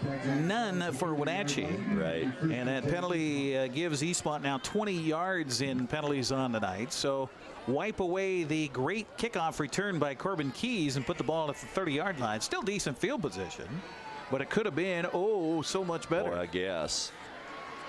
So now time for Eastmont to answer. Carson Everhart under center will send Ruffins in motion, fake the pitch to him, hand off of the backfield to Popoff. Not a lot of room around the right side as Wenatchee's defense stiff over there once again as the Lloydhammer brothers collect on a 3-yard gain. When they want to collect, they're going to collect. That's for sure. They got the size to do it. They should have a business. They should be collectors later in their life. The Lloydhammers. The Hammer coming after you, collecting tonight.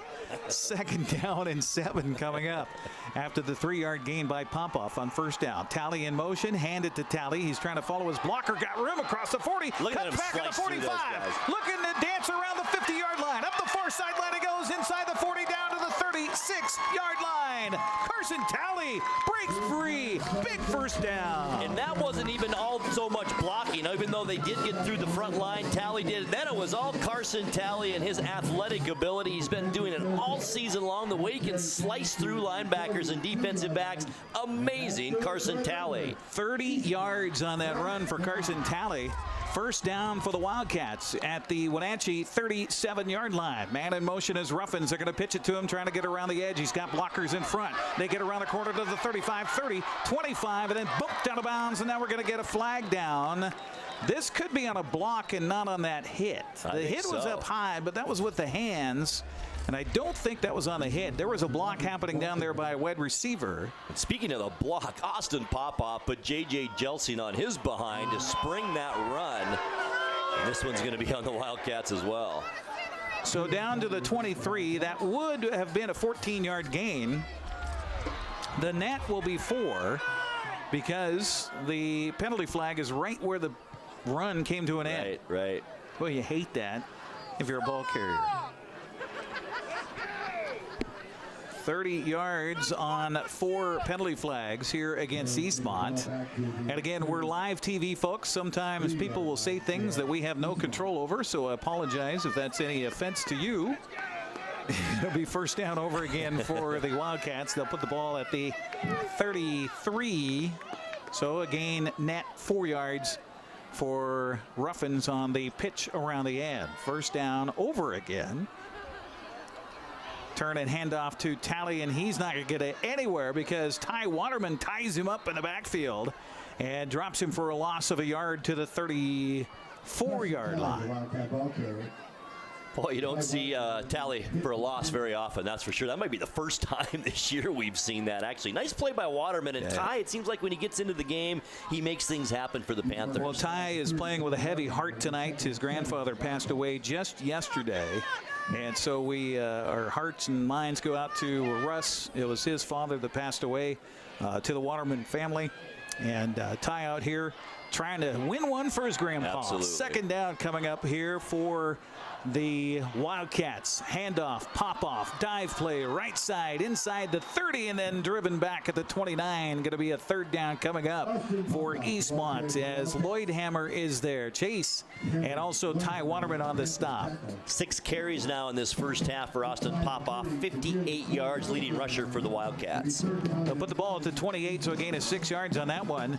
So third down and short, big third down here. And I really think is. If you're Eastmont, this got to be 4-down territory. I think so too, absolutely. Especially this down and distance. You might get a little gain here, but it's going to be 4th down and short if you don't get it. 4:15 to go here in the first half. You got 3 timeouts. You can't use them in the second half, so why not use one here? And I think that's exactly what Michael Don's going to do. He's going to wind this clock down as far as he can and then call the timeout and take the timeout. And we'll take a break as well. 30-second break on the broadcast as we have 4:03 to go here in the first half. 13-7 Wenatchee over Eastmont. You're watching Big 9 football on the NCW Live Channel.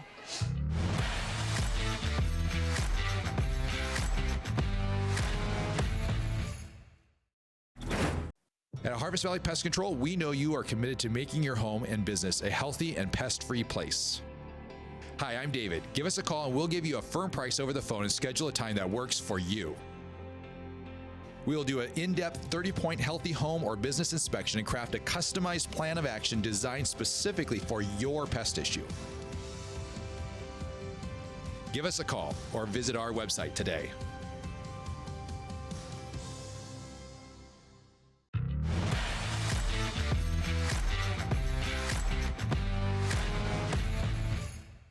Third down short coming up a long 1 yard here for the Eastmont Wildcats as Tony Ortega lines up as the guard on the left side of Jonathan Corona up front.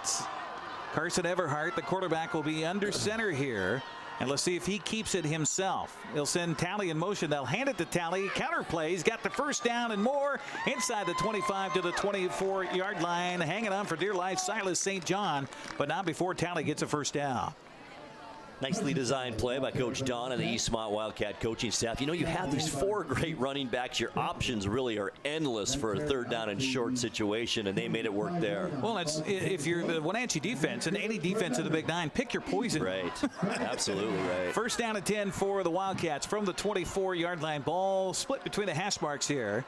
Talley kind of stumbled in motion, and now Ruffins will go in motion. They'll hand it to him right side. Got a block to the 20, to the 15, spins around, and then finally driven back, and he never even go down. That freshman is something else. Almost 10 yards. They will, in fact, say enough for a first down as you got it to give him about 11. How about that? 30 yards now on 4 carries for the freshman. Broadcast tonight brought to you by Highlander Golf Course and Grill. Call the Pro Shop. Schedule your time with their Full Swing S4 widescreen golf simulators at 884-4653. Plan your next tournament or event today. First down from the 13. Eastmont trying to answer back here after a Wenatchee touchdown. They lead at 13-7. Here's a pitch to Ruffins again. Ruffins trying to find the corner, cuts back inside the 10, and then driven down hard by Jay Jelsing. At the tone, the time will be 11 o'clock. Number 11 comes through with a big hit. Down at the 8-yard line. That's a tough 4 yards right there. That's for sure for Ruffins. But you know that Eastmont has been doing this, Eric. We talked about this a second ago without throwing a single pass yet in this game. That's pretty unbelievable. Well, a man who caught a touchdown pass a week ago against Moses Lake, his first of the season. Lane Keller's over there, split out wide to the right. He's got the height advantage on whomever's covering him over there. Boy, he really does, doesn't he? Looks like Esquivel, I think, covering him. Motion man is Keys, handoff Popoff. And Popoff just gets behind that line of the scrimmage and just push down to the 5-yard line. It'll be third down and short coming up again. Ty Waterman had him actually at the line of scrimmage, tried to arm tackle him and kind of stop him for some help. Just didn't happen. 3-yard gain for Popoff. Easley will split out wide to the right here as Popoff is about 3 yards back behind Carson Everhart. Everhart signaling to Easley. Will they go to the air for the first time? 3rd down and 1 coming up. Now Everhart steps back away from center. Gets the signal. Takes a snap, takes it himself, and he's going to have the first down to about the 1-inch line, almost into the end zone. Boy, I guess. 4 yards when they needed 1 for the first down. Now, we've seen this several times this year. You've got a 6'6" quarterback, and he can reach a long way. All you have to do is get that ball across the plane, and I bet Everhart's going to call his own number here. I like that call a lot. And this kid, you don't really realize how tall and lanky he is until you're down on the field with him, Eric. This kid is tall. He really is. So 6'6", 195 senior. Takes a look at the defense. Wenatchee expecting the same thing, and he'll keep it, and he will get into the end zone, and it will be a touchdown. Eastmont.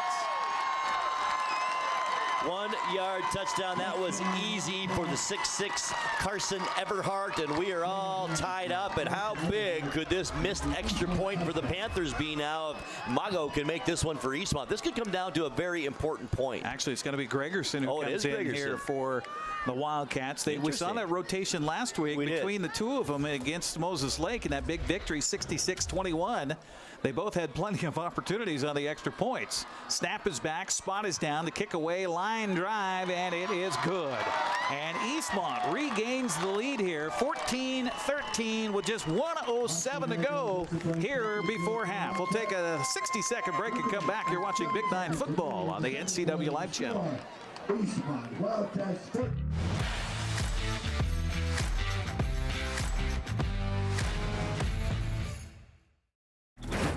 Hi, I'm Ricardo, and this is Amanda, and we are from Impact Auto Sales, where you can expect a hassle-free car buying experience. With our wide selection of used cars, trucks, and SUVs, let one of our friendly sales staff help you find the vehicle that fits your lifestyle. We have financing available for all credit types and great low rates for first-time buyers. Call us today at 888-8000 or stop by 3522 State Highway 97A in Wenatchee. Impact Auto Sales, where we strive to make an impact on your life and not your wallet.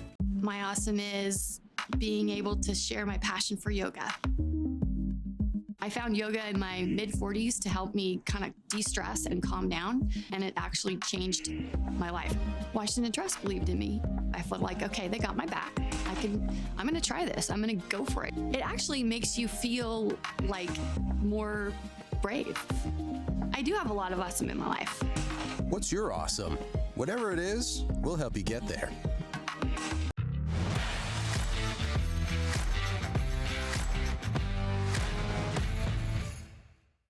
Welcome back once again to Wildcat Stadium, where the Eastmont Wildcats now lead the Wenatchee Panthers 14-13 with 1:07 to go here until halftime. Gregerson with the kickoff, and it's Esquivel on the return to the 10, 15, look out, 20, oh boy, 30, it's a foot race to the 40. Gregerson's back there, and he's going to chase him out of bounds. But this will give Wenatchee plenty of real estate to work with 3 timeouts and 56 seconds. A lot of time here. That's exactly what Eastmont didn't want, to give the momentum back to Wenatchee. Great field position, like Eric said, under a minute to go before halftime. And now the Panthers first down at the Eastmont 41-yard line. 54-yard kickoff return by Esquivel there. We talked about big plays being important or a big part of this game, and there was one of them right there. Absolutely. So 56 seconds left in the half as Wenatchee gets the ball back. Sermon Claps his hands, back to pass, looks over the middle, throws, caught by Jelsing at the 35, ahead to the 31-yard line, gain of 9 yards on first down. Boy, they might give him just about enough, Eric. That spot pretty nice once again. Not close enough. Maybe they're going to measure. No timeout taken by Wenatchee. Okay, it was 9. I'm sorry. Looked awfully close. The ball at the 32, need a yard for a first down. Our broadcast tonight brought you in part by Impact Auto Sales. They strive to impact your life, not your wallet. You can expect a hassle-free car buying experience at Impact Auto Sales. Hey, Wenatchee, also by Biosports Physical Therapy. Find them online at biosports.net. Open Monday through Friday, 7 a.m. to 7 p.m. And by Les Schwab Tire Center. Go online to leschwab.com to find a tire store near you. The winter season is coming, and Les Schwab is the place to get yourself ready for the winter months ahead. Got a score from the Moses Lake Sunnyside game. A lot of interest in that. Absolutely. Dan Kuntz was expecting maybe a Moses Lake upset tonight. Right. Not so far. 14-0 Sunnyside, 5 minutes left in the first quarter. Gotcha. Moses Lake's a fast-starting team, so They are. They play well in the first half. We saw that a week ago. 43 seconds left after the Wenatchee timeout. They still got 2 left, trailing it by 1. Back to pass goes Sermon, pumps right, now runs for his life as Gregerson's on the chase, throws it downfield, and wisely throws it out of bounds to live another down. That was a good throwaway by Sermon. You're right. Gregerson has a lot more speed than you think at 190 pounds. He can get on it pretty good when he wants to. You know, I was thinking about that, watching some of the pro games over the weekend. They talk about closing speed by guys chasing after a quarterback. Well, the guy chasing, all he's doing is chasing. He doesn't have to think about anything other than making a beeline for the quarterback. Quarterback, meanwhile, he's looking downfield. He's trying to see if he's got everybody open. He's got a ball in his hands. And he's got it pumped up there high. There's a lot of things that are going on for a quarterback. You know, that's a good point, Eric, that people don't really realize. You're right. So 3rd and 1. Wenatchee first needs to worry about getting a first down here, as Camden Sermon has Blauman in the backfield with him. He'll send man in motion, handoff Blauman. He's got the first down to the 30 and spinning down to the 26. They'll stop the clock to reset the chains here. Wesley McElwain on the stop for Eastmont. I like that delay handoff, kind of a misdirection handoff to Blauman. Nice blocking over the left side by that Panther offensive line. And a first down for Wenatchee. Still a couple of timeouts left to go in this first half. 6 minutes, or 6 yards on that carry there for the running back for the Wenatchee Panthers. That's the 9th carry for Blauman here in this first half. But the yards have not come easy. 46 yards. That's for sure. Our broadcast tonight brought to you by Confluence Health, dedicated to improve their patients' health with safe, high-quality care in 12 communities throughout north central Washington. Also by Global Car Care, a quality auto repair facility with highly trained technicians celebrating 25 years in the car care business. They speak your car's language at 1840 North Wenatchee Avenue. Also by Dick's Heating and Air Conditioning, your comfort trained specialist specializing in commercial and residential HVAC systems, online at DicksHeatingWenatchee.com. And I'll get our last one in here in the first half. Harvest Valley Pest Control. You can rest assured Harvest Valley Pest Control uses kid and pet safe material around your home or office. Call today for your free estimate. So here we go. First down and 10. I would say they're in field goal range, looking at the way Gonzalez has been able to kick this year. Sermon fakes the handoff, throws out the flat. The ball caught over there up the far sideline, had a blocker, and will get out of bounds at about the 17-yard line, as they will say he got out of bounds over there. Nice gain of 10 for Young. Young with the reception for the Panthers. I tell you, Obadiah Young and Johnny Mezqua have had some thrilling moments this season for the Wenatchee Panthers. They're so athletic, both of them. They're so quick. Now they're in Gonzalez's field goal range for sure, Eric. Mezqua just a sophomore, Obadiah Young just a junior. Jelsing's only a junior. Lots of players, youngsters on this field tonight. Yeah, so too is the quarterback, Camden Sermon, looking at a 2nd and short. Throws out the flat. Jelsing's there. He's got the ball, and blockers in front to the 15, and there's a flag down. This one's going to come back.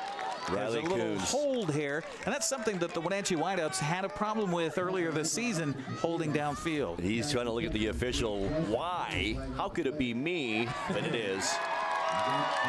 Much to the thrill and delight of the partisan Eastmont fans closest to our field microphone here. We have a huge crew here tonight to help bring you this broadcast. We certainly hope you appreciate what's happening. By the looks of it, over 600 people watching us on Facebook stream right now. That's incredible. So this is as full as I've seen this place in a long, long time. Absolutely. And that has everything to do with Michael Don and what he's done with the Eastmont program. He gets all the credit. And making this game more than what it used to be.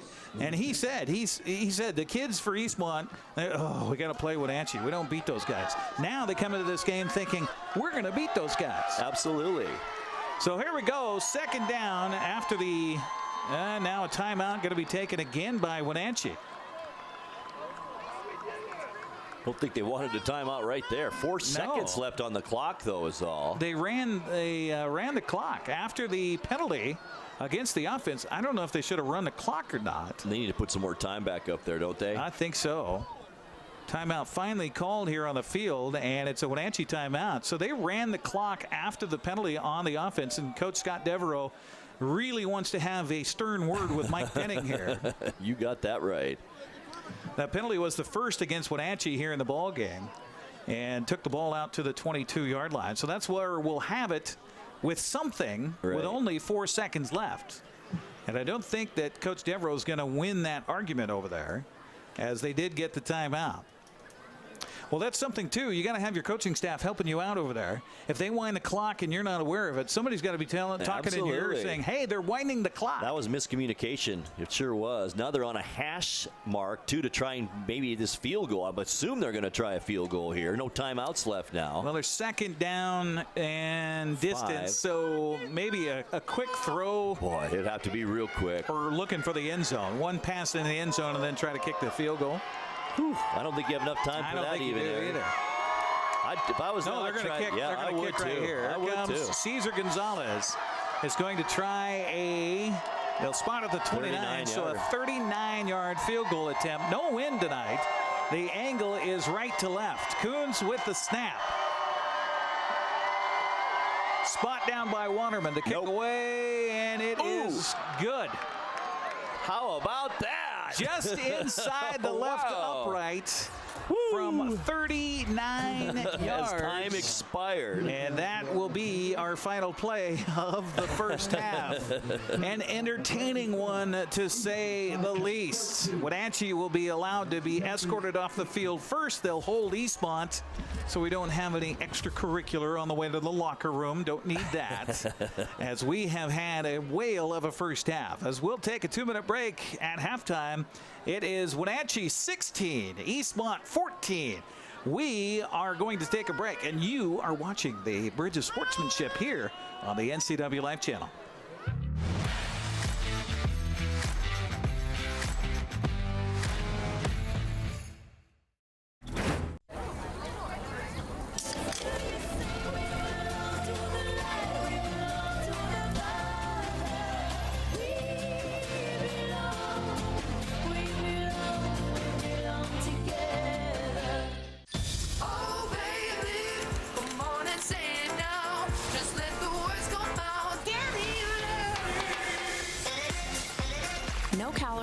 No sweeteners, all smiles. Bubbly sparkling water. Crack a smile.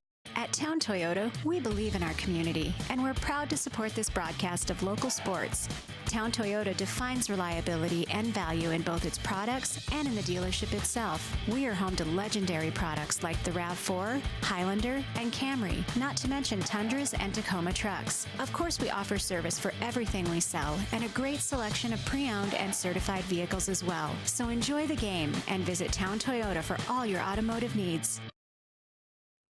JDSA Law is a proud sponsor of these local sports broadcasts. They've been serving North Central and Eastern Washington since 1946. For over 70 years, their team of dedicated professionals has delivered quality, innovative legal services. JDSA Law partners with you to provide the finest legal advice and support as you navigate your personal and business challenges, risks, and accomplishments. At JDSA Law, they salute our local athletes and wish them well on another excellent season of competition. Hi there, it's Les Schwab Tires. You know, we've been helping keep folks safe on the road around here since 1952. That's why you can save up to $152 on a set of 4 select light truck and SUV tires during our fall tire sale. All with a service you deserve, but just don't find other places. Swing by or book an appointment at leschwab.com. Les Schwab Tires, doing the right thing since 1952.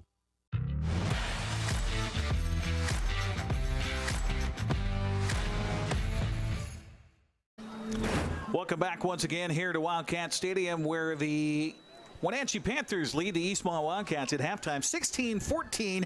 Very entertaining up and down the first half, and a lot of offense on the ground in this one, as Eastmont would take the ball on its first possession of the game at its own 25-yard line, would march 9 plays, 75 yards. Corbin Keys would take it in from 7 yards out on a 2nd and goal from the 7, and the extra point made it 7-0. With the Wildcats on top, 7:12 to go in the first quarter. Wenatchee would come back, though, on its first possession as it started at its own 24-yard line. It would be a pass, though, to cap off the drive on a 2nd down from the 14. It would be Camden Sermon hitting Riley Coons on that 14-yard pass play over the middle. Coons bounced off a couple of players and took it into the end zone to cap an 8-play, 76-yard drive, taking 2 minutes and 40 seconds off the clock. The extra point by Gonzalez made it 7-7. The first defensive stop would come for the Panther defense on its next possession by Eastmont, as the Wildcats got a first down, but then the drive stalled at its own 41-yard line. They would punt the ball down and down it nicely at the Wenatchee 4-yard line. So the Panthers backed up with the shadow of their goalpost behind him, but that's okay, because Camden Sermon, after the end of the first quarter, would hit Obadiah Young on a 35-yard pass play, then hit Jelsing on a couple of other big pass plays, and then cap off the drive on a 3-yard touchdown pass to Young in the end zone. The extra point, however, went wide to the right, so we wondered how large that might loom here as we head to the second half. 13-7, Wenatchee on top at that point in the second quarter. Eastmont's next possession would start at its own 30-yard line, and it would be a ground attack again for the Wildcats. We'll tell you more about that with our stats coming up in a little bit. But Carson Everhard would take it in on a 1st and goal from the 1-yard line.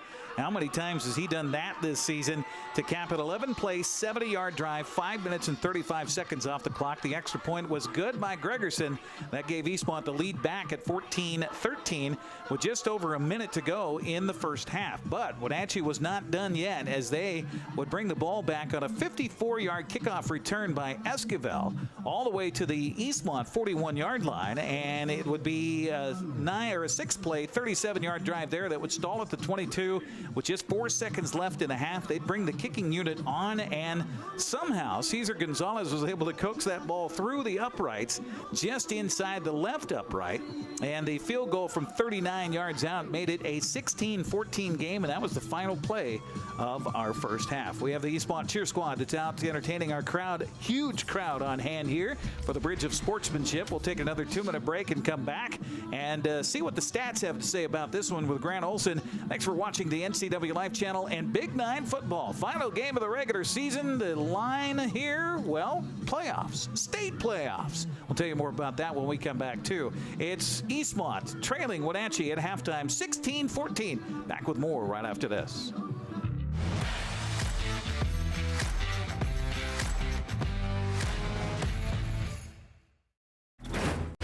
When the people you serve are your friends and family, you see the world a bit differently.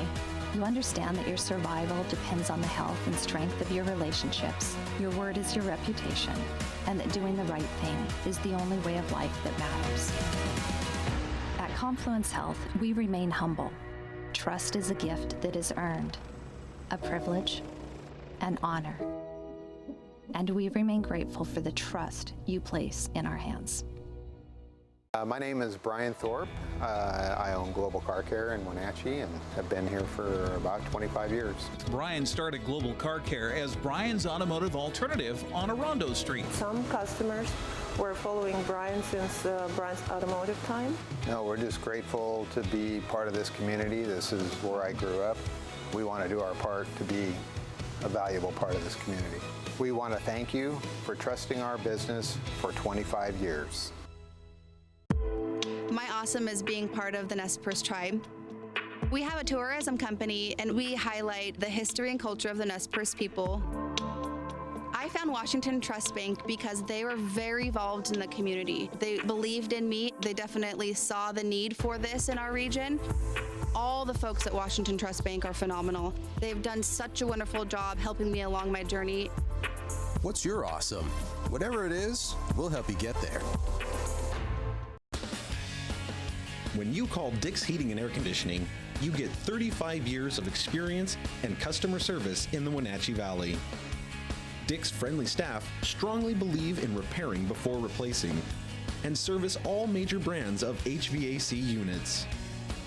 Dick's Heating and Air Conditioning is your local, independent, trained comfort specialists, proudly serving all of North Central Washington. Call 884-6444 today.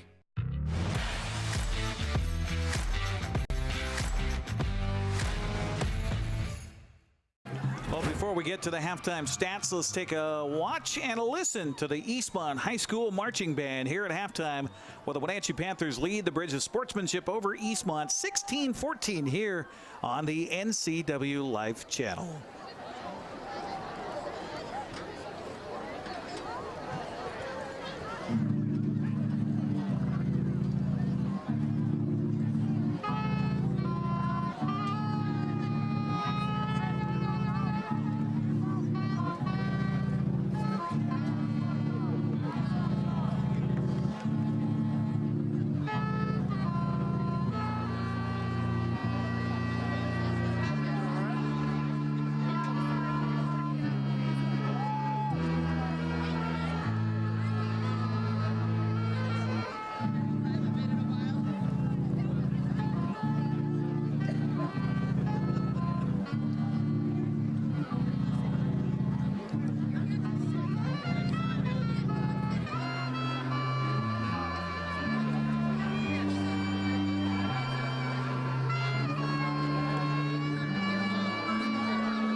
There you go, the Eastmont High School Marching Band entertaining here at halftime of the Bridges Sportsmanship. We will take another break and come back. Grant will have your halftime stats where the Wenatchee Panthers lead it 16-14. We're back after this.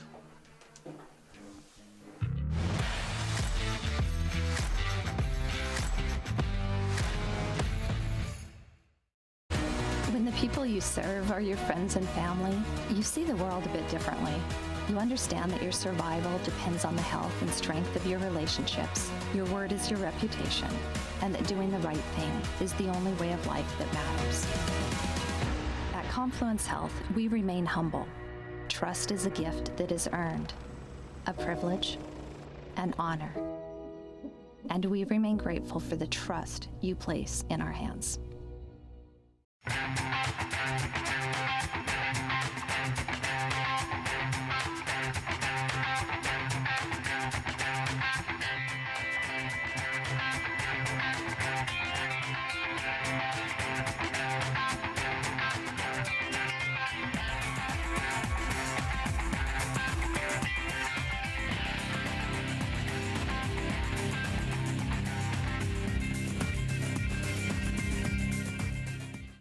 At Harvest Valley Pest Control, we know you are committed to making your home and business a healthy and pest-free place. Hi, I'm David. Give us a call and we'll give you a firm price over the phone and schedule a time that works for you. We will do an in-depth 30-point healthy home or business inspection and craft a customized plan of action designed specifically for your pest issue. Give us a call or visit our website today. What's your auto mocha emergency? It's a Frappuccino mocha with whip. The espresso shakes are my most favorite because I can get any flavor. Peanut butter chocolate for pita. Definitely espresso shakes. My favorite is the mocha for pitas. A peach Red Bull.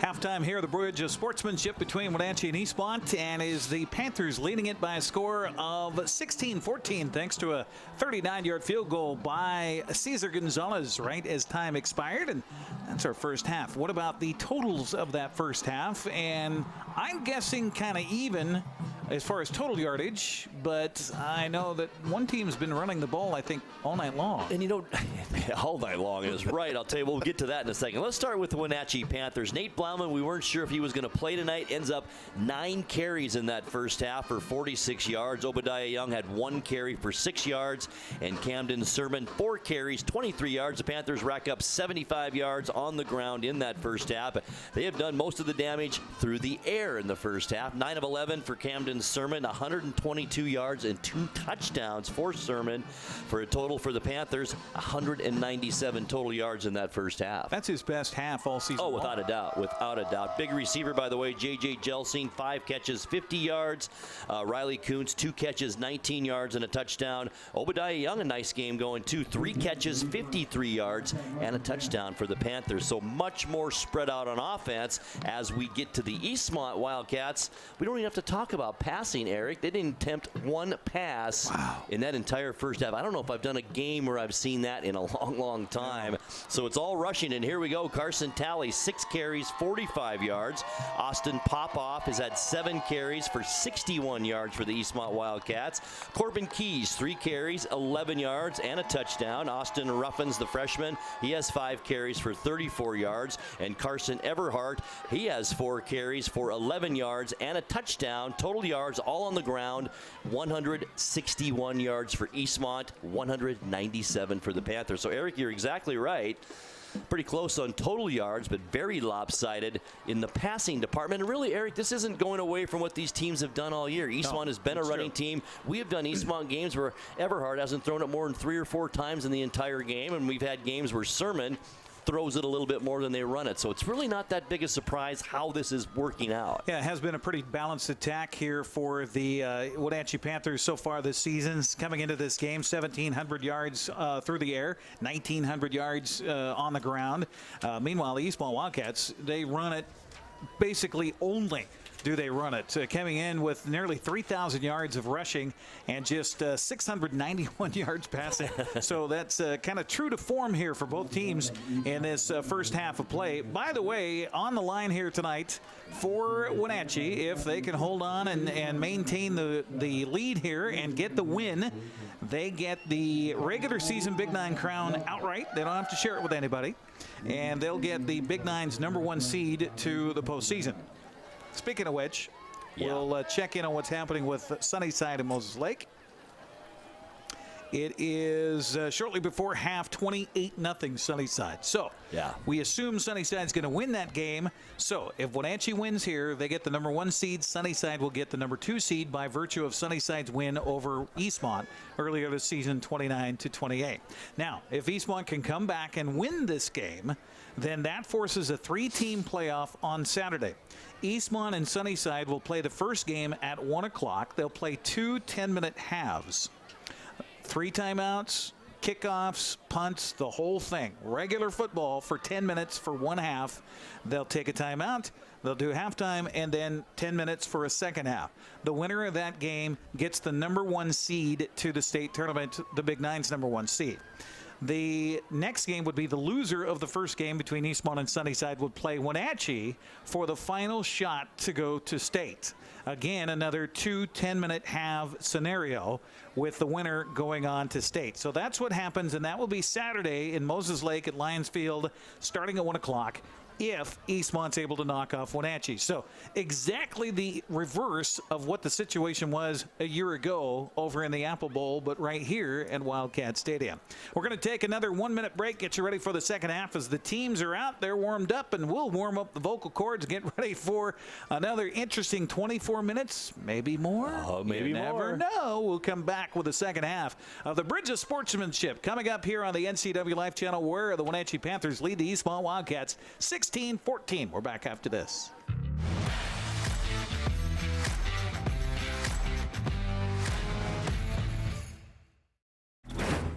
Hi there, it's Les Schwab Tires. You know, we've been helping keep folks safe on the road around here since 1952. That's why you can save up to $152 on a set of 4 select light truck and SUV tires during our fall tire sale. All with a service you deserve, but just don't find other places. Swing by or book an appointment at leschwab.com. Les Schwab Tires, doing the right thing since 1952.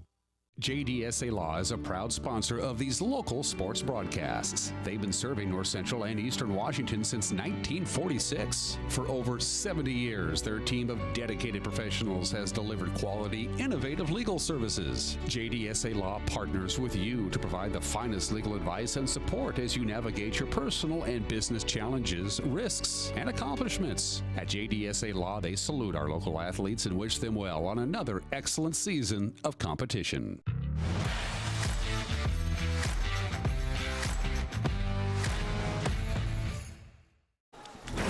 You're watching the NCW Life Channel on Localtel Channel 12, Charter Channel 19, also on the web at ncwlife.com, as well as Facebook. And we understand we got a ton of people watching us on Facebook right now. Thank you very much. Thank you. And by the way, the broadcast wouldn't happen without the support of our sponsors. So you ever get a chance, you hear them, you see them during the commercial breaks. When you stop in to visit one of those businesses, say, hey, you know what? I saw you on the NCW Life Channel. Thank you for doing that, because watching these games is awesome. It is awesome, and it wouldn't happen without them. No, it wouldn't.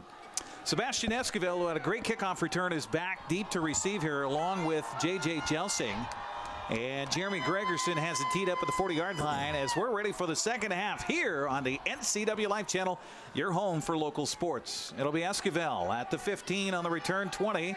Kind of waiting for the blockers to set up. Spins away from a man, almost spun away again, and finally spun out of bounds. A little extra oomph there by Dominic Torres on the tackle, but it will be decent field position. Yeah, it really will be. For Wenatchee at the 32-yard line, first down and 10. You know what, I got to say it, Eric. I think this is maybe the best job that Coach Devereaux and the staff has done at mixing up the run and pass, in a game. Usually it's a little lopsided run compared to pass, but he's done a nice job tonight calling plays. It'll be interesting to see how Nate Blauman comes out here in the second half after getting into the locker room, getting into a warm place, and trying to keep that hamstring warm. Right. First down and 10 for the Panthers. 2 receivers left. He'll send Jelsing in motion and fake the handoff to him.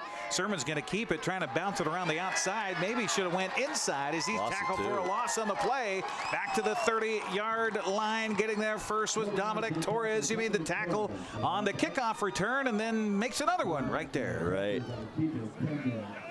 Good penetration by the defensive line of Eastmont. They just weren't fooled by that fake to Jelsing around the end and nowhere to go for Sermon. Second down and 12 after a negative play, and Wenatchee hasn't had many of those here tonight. I think only their second negative play of the ballgame other than a penalty. So Sermon has 4 receivers wide to the right, looks downfield, looks right, throws right. The ball off the hands of J.J. Jelsing. Thought about running with it before he corralled it. Yep. And we've got shaken up Wildcat on the play. The coverage was by Caleb Thomas. Thomas comes up a little bit gimpy. It'll be third down and 12 for the Panthers. Yeah, Jelsing would love to have that one back. He was thinking about that run after the catch, wasn't he? You said it during the break there, Grant, that it might be a big defensive stand that makes the difference in this ball game. If Eastmont can hold here, watch out. Absolutely. Third down and long coming up. Definitely a passing down, you would assume, here for the Panthers. Never assume anything in the Big Nine. Right. Sermon back to pass. Looks downfield, throws the ball, caught across the 35-40 up the far sideline. It's a Mezqua. You just said during the halftime, hey, Mezqua hasn't touched the ball yet. Well, there he does. Gets a big first down for Wenatchee to the Eastmont 47-yard line. 24 yards on that pass from Sermon as he racks up the yards once again, and a nice run after the catch of Mezqua. A lot like Esquivel, a lot of talent after they catch the football. And some good blocking on the outside out there. The receivers do a great job blocking downfield here for the Wenatchee Panthers. Obadiah Young will split out wide to the short side of the field left, and they're going to hand off on a delay to Blauman. Blauman waits for a block, and then the defenders come. But not before he picks up 5-6 yards on the first down carry all the way to the Eastmont 41-yard line. Nice 6-yard gain for Blauman. That's his 10th carry of the night, so I think his hamstring's feeling okay. They'll put it down at the 42, so back it up 1 as Sermon heads to the far sideline, as he typically does, to get close to the coaching staff so he can hear the play call rather than have to depend on some hand signals. Sermon relates the play call to his offense. Line will head up and crouch over the football. Well, the Wenatchee center, and that's Trey Jangla, the snapback, handoff, Blauman. Big gain inside the 35, down to the 33, and another first down. Nice 9-yard gain by Blauman. Good blocking over that left side as well. This is what Blauman does best. Already up to 61 yards now on 11 carries in this game, Eric. Talking with Coach Dave Jangla, the offensive line coach, after what happened in Walla Walla last week, there was a lot of leakage up front. They were not happy about the running game. They were not happy about the passing game. And they were not happy about the offensive line play at all. In fact, he said he took that tape, buried it, burned it. He doesn't want to see it again, hoping for better things. And right now, Wenatchee making some good adjustments at halftime. They absolutely are. That's just one of those games you want to forget last week. Calvillo will come wide to cover Jelsing. Handoff to Blauman. Got away from one man, two man, three man. Still carrying bodies down to the 20 and down to the 19-yard line. Nate Blauman refusing to go down. The workhorse for the Wenatchee Panthers has the Panthers sniffing the end zone one more time. Boy, and what a drive this would be if the Panthers can manage to get some points out of this. By the way, 12 carries now, 75 yards for Nate Blauman. And go back to that third down at the 30-yard line. They had 3rd and 12 and get the huge play to Mezqua. He gets him into the positive side of the 50-yard line, and here they are knocking on the door with a first down and 10 from the 19-yard line. Let's see if Eastmont's defense can stiff it up here. Wide to the left will go Obadiah Young. Wide right is J.J. Jelsing. Turn, handoff, Blauman, dive play, right side. Not much happening this time. Maybe a yard or two, and that's about it. Eastmont's defense up front stiffens on that side, and it was Max Prazer again. How many times we call his name in one football game? Got some help from Dominic Torres. Got some hands on hips now on the Eastmont defensive side of the football. So if I was Wenatchee, I'd keep pounding Nate Blauman right up the middle at him. Also on that defensive line for the Eastmont Wildcats, Tony Lopez, the defensive end on the left side of the offense. On a 2nd down and 8, they'll shift the tight end. They got 2 tight ends set here. You would think a running down. Let's see. A little counter play to Blauman. He's got the 10 down to the 7-yard line. Last line of defense for Eastmont was Chance Garcia making the stop, but not before Blauman gets a 1st and goal for the Panthers at the 8-yard line. Nice run once again. Little delay handoff and then a counter over that left side. Nice blocking as well. 10 yards for Blauman, now up all of a sudden up to 87 yards in the game. I'd keep running him, Eric. Absolutely. I would keep doing it. Andy Jimenez, Cam McKenzie, Trey Jangla, Sim Cass, Vincent Bentley, all up front, the big bodies for the Wildcat or for the Panthers. As Coons will shift from right to left here as the tight end. Sermon claps his hands, turns, hands off Blauman again, running around the left side to the 5. Gets behind the little blocker down there, and finally he stood up and driven back. He was trying to get an extra little oomph from Obadiah Young over there on the side, but Wesley McElwain came up and knocked him out of bounds. It'll be 2nd and goal. Picked up about 4 still, I think, there. Nice run. We'll be at the 4-yard line where they'll spot the ball here. First possession of the second half. Wenatchee got the advantage of a great kickoff return to end the first half and got a 39-yard field goal. Now trying to score again to extend their lead, which is 2 points right now with 7:40 to go. Almost halfway through this third quarter already. Sermon gets the snap. Racing to his right. He wants to run this all the way, and he is hit hard at the 5-yard line and driven down by Jeremy Gregerson. Ouch! He's been waiting to do that all night. He's been wanting to hit somebody and has been hitting people all night. Great penetration from his linebacker position. Nate Blauman got a nice block, but he seemed to be the only Panther that did get a block on that right side. Nice defensive play by the Wildcats. Yeah, Gregerson just shot the gap there and came through and just belted Sermon right face to face.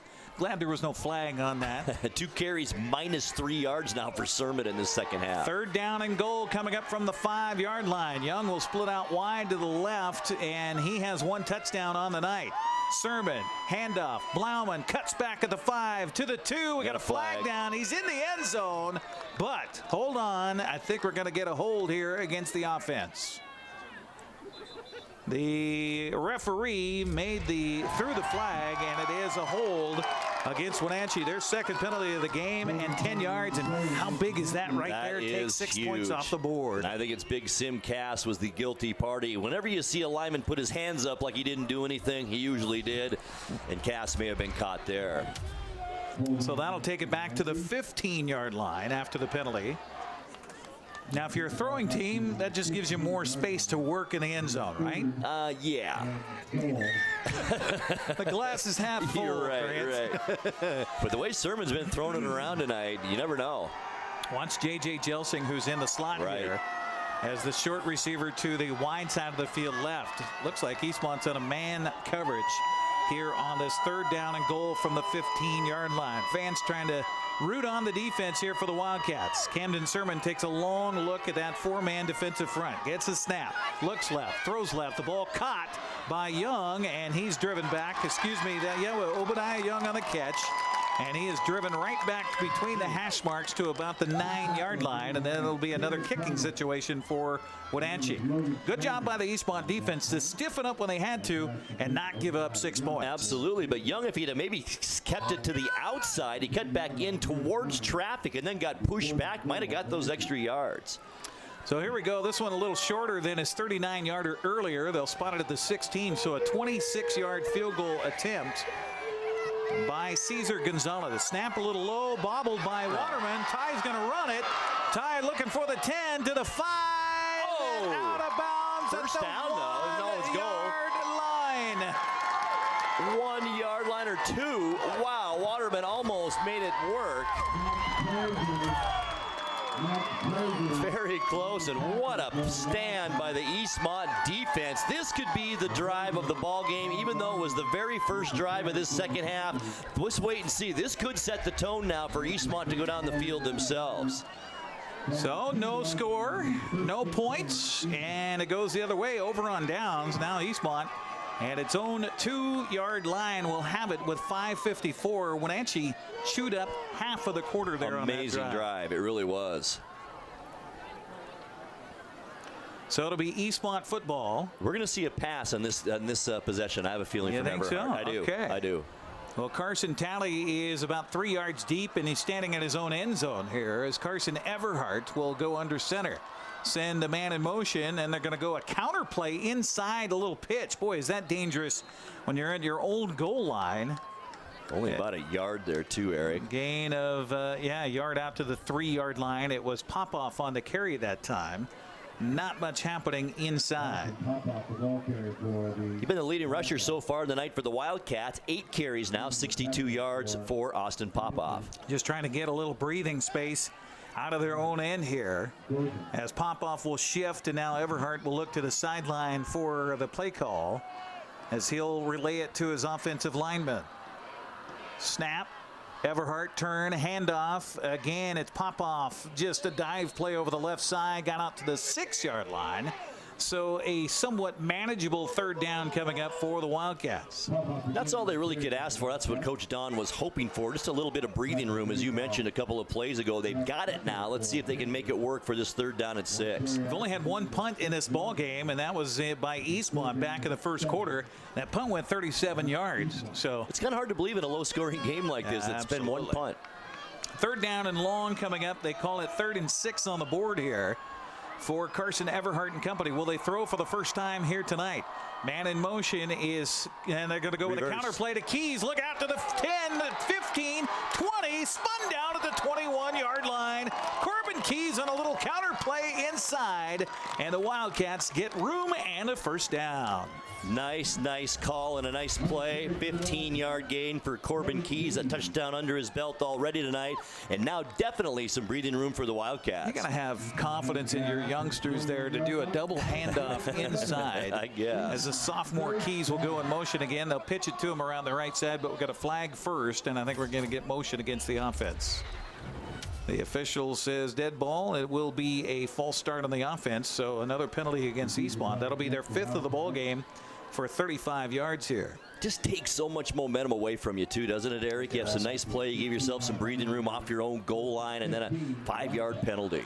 Our broadcast tonight brought to you by Washington Trust Bank. Whatever your awesome is, they'll help you get there. So Carson Talley will shift over as the wing back right. Popoff is the tailback here on a 1st and 15. They're going to pitch it around. Look out, Corbin Keys had a man right in his face.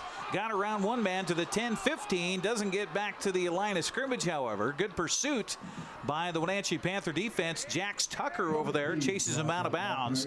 It'll be a gain of maybe 3 yards on the play. They'll put him out at the 19-yard line. Was that Popoff? Yes, it was. Okay. It's a fast-moving quarter. Yeah. A big drive by the Panthers. Absolutely. 16-14 our score. 3:51 to go as the clock stopped on the play that went out of bounds. 2nd down and 12, call it.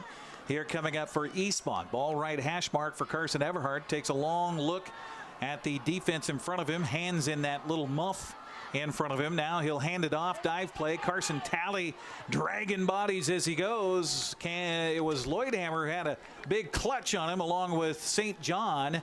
He's going to get a gain out to the 27. It'll be a 3rd and manageable coming up for Eastmont.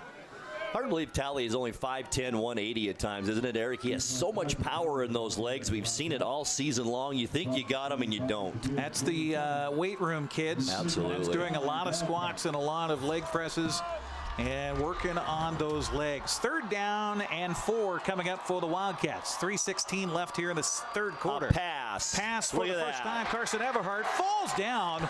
He had a lot of yardage in front of him.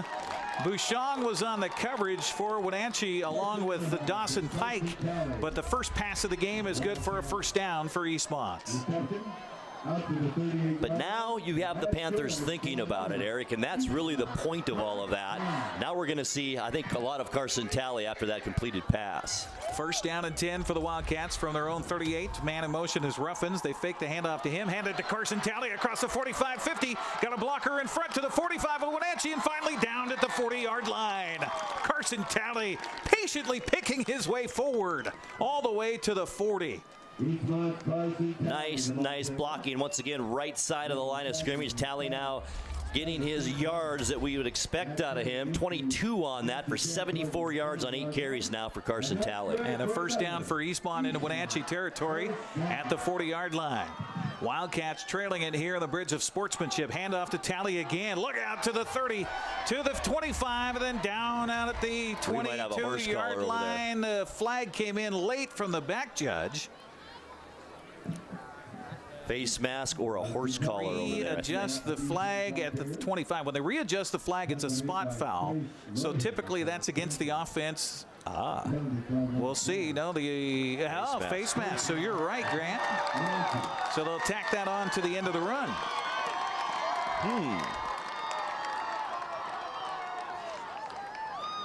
Nice drive by the Wildcats. Now the Panthers on their heels on defense, hands on hips, like we saw the Eastmont defense on the last possession. So it was this, 17-yard gain, and then they'll add half the distance to the goal from that. So it was a personal foul face mask.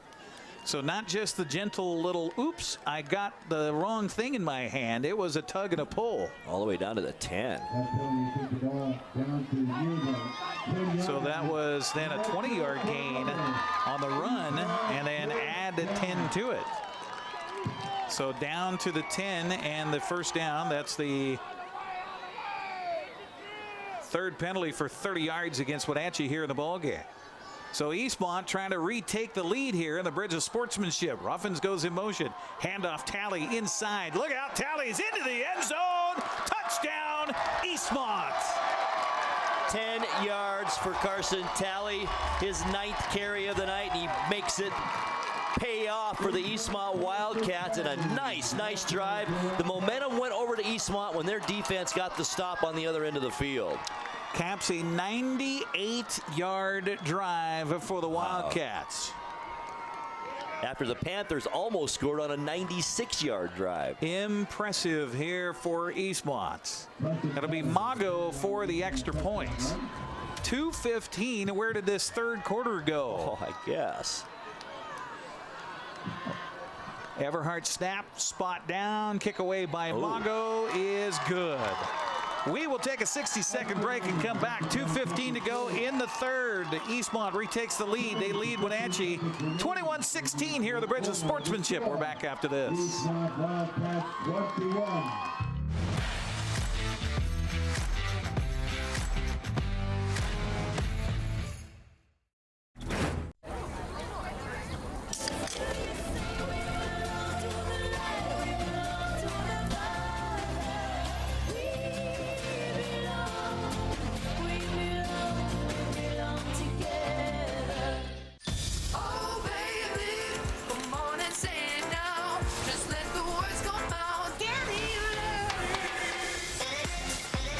No calories, no sweeteners, all smiles. Bubbly sparkling water. Crack a smile.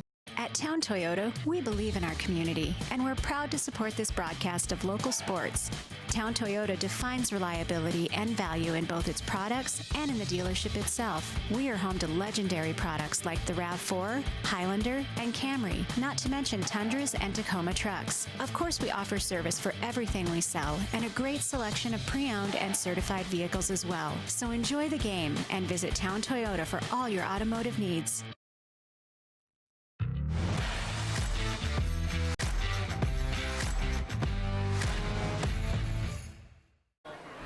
Welcome back here on the NCW Life Channel, and the kickoff came before we were out of the commercial break. I think they weren't quite ready for the kickoff, and so we're going to kick it off again. How about that with the Chelan County Officials Association? We have worked with him on providing a green light on the sidelines, and they have graciously offered to give us the opportunity to get our commercial break in and come back. We've been caught a couple of times on some quick turnarounds on kickoffs after touchdowns, right, and missed some really good kickoff returns. So we don't want to miss any of the plays, and really appreciate the Chelan County Officials Association for working with us on that. So they will re-kick it here from the 40-yard line, and they whistled that one dead before they got a chance to return it or anything like that. So thanks to the officials for helping out the TV crew here.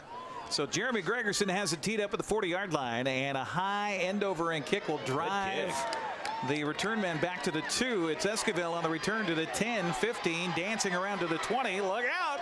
He finally is corralled just shy of the 30-yard line. Never does go down. Wesley McElwain there along with Dominic Torres. How about Dominic Torres? He's played great on special teams. He is in on almost everything, it seems. He is.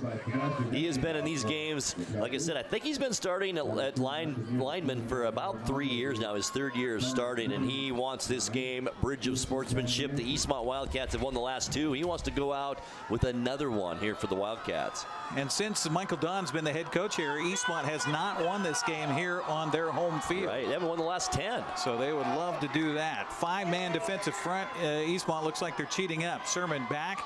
Little counterplay to Blauman. He's got one man to beat. That one man does a great job to get down on his knees and bring him down with a tackle. Logan Schneider shook off an injury earlier in the game, and he was the last stand of defense between Blauman and a possible touchdown. Still about 5 yards, though. 4 yards for Blauman on that carry. Gets him up to 95 yards now in the ball game. 16 carries for Blauman.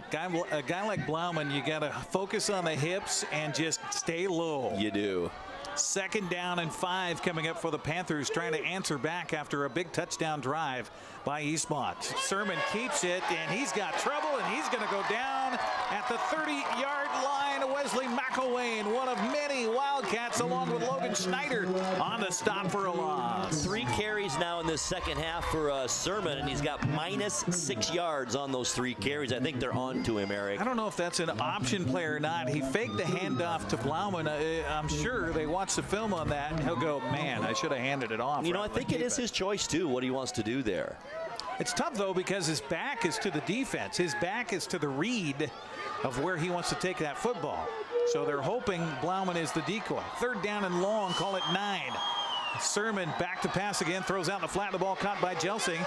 Skips off of one of his own men, falls forward, and is probably going to have the first down. What a play. Spun down by the defender that finally came up on the stop. It was Hunter Moore who stopped him, but enough for a first down for the Panthers.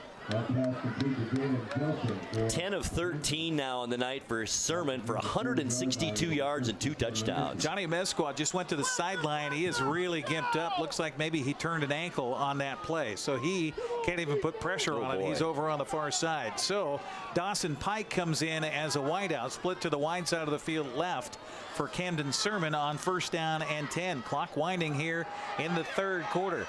Blauman gets the handoff, trying to hand fight his way, and then backing his way down the field, getting positive yardage. Got 3 when there was nothing there. Right. That's just great power. 210-pounder. Used it all there. Nice gain for the Panthers on 1st down. I think they'll take that. 3.5 on 1st. That's going to be the end of our 3rd quarter. Here we go. 12 minutes to go. And the Bridge of Sportsmanship with Eastmont leading at 21-16 over Wenatchee. We'll take a 60-second break and come back. You're watching Big 9 football on the NCW Life channel.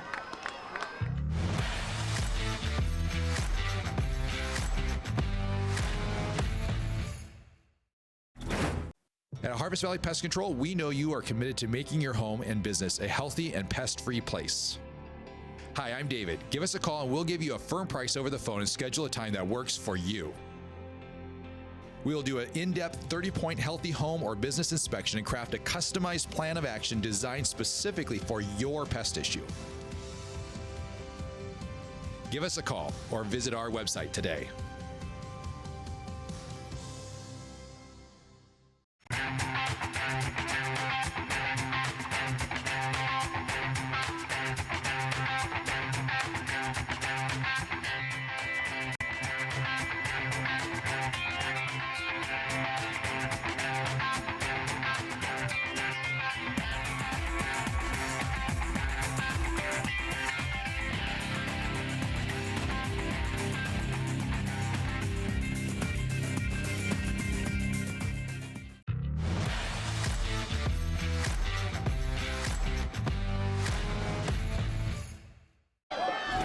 Welcome back. Here we go. It is the 4th quarter of the Bridge of Sportsmanship. Wenatchee with a 2nd down and 7.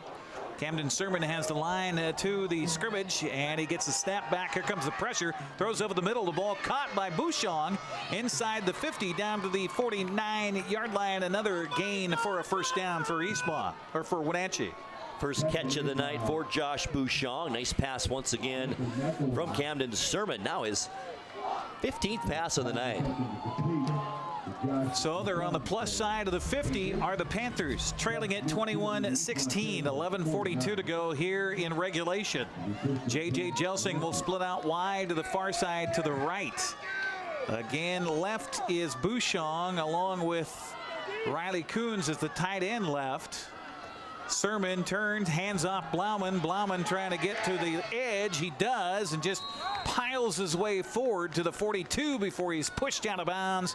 Max Prazer Wesley McElwain helping on the stop. They'll put him out at the 41. And that puts Blauman over 100 yards on the night unofficially, Eric. 18 carries, 105 yards now for Nate Blauman. Blauman is yet to find pay dirt tonight, but he certainly has paid dividends for Wenatchee on the rushing attack. Sure has. 2nd down 2. What do you say? Open up the playbook here. Jelsing will split out wide to the right. He's picked up over there by, looks like, McElwain on a 2nd and short. No, they're going to hand it off and caught in the backfield and dropped. How about Jeremy Gregerson saying hello to Nate Blauman? 1 yard. That was a great defensive play. And he's been heads up all night long, and he's been looking for that football. Nice play by Gregerson. Our broadcast tonight brought to you by Harvest Valley Pest Control. You can rest assured Harvest Valley Pest Control uses kid and pet safe material around your home or office. Call today for your free estimate. So here we go. 3rd and 1 coming up for the Panthers as they trail it here 21-16. Odd score here tonight.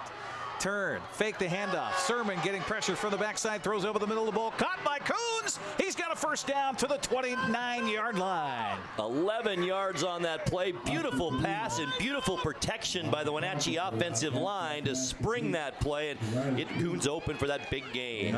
There's your favorite play action again, Grant, and it held the linebackers just long enough for Coons to come over on a drag pattern over the middle and wide open, and Sermon's able to find him for the 1st down to the Eastmont 30-yard line. So a gain of 10 officially there. Again, splitting out wide to the left is Dawson Pike as the Panthers playing down a man right now. We'll see what's happening over on the sideline with Johnny Mezqua. Handoff, meanwhile, to Blauman up the middle. 1st down and more inside the 20, down to the 17-yard line. Punishing run by Nate Blauman. Finally on the stop, it was Apollo Mora. You know, when your safeties are making tackles, not a good thing for your defense. 20th carry now of the night when we were thinking Nate Blauman might not even play with a banged up hamstring. 119 yards on those 20 carries now. Workhorse again here for the Panthers, as he's been all season long. He felt horrible that he couldn't go last Friday. Down at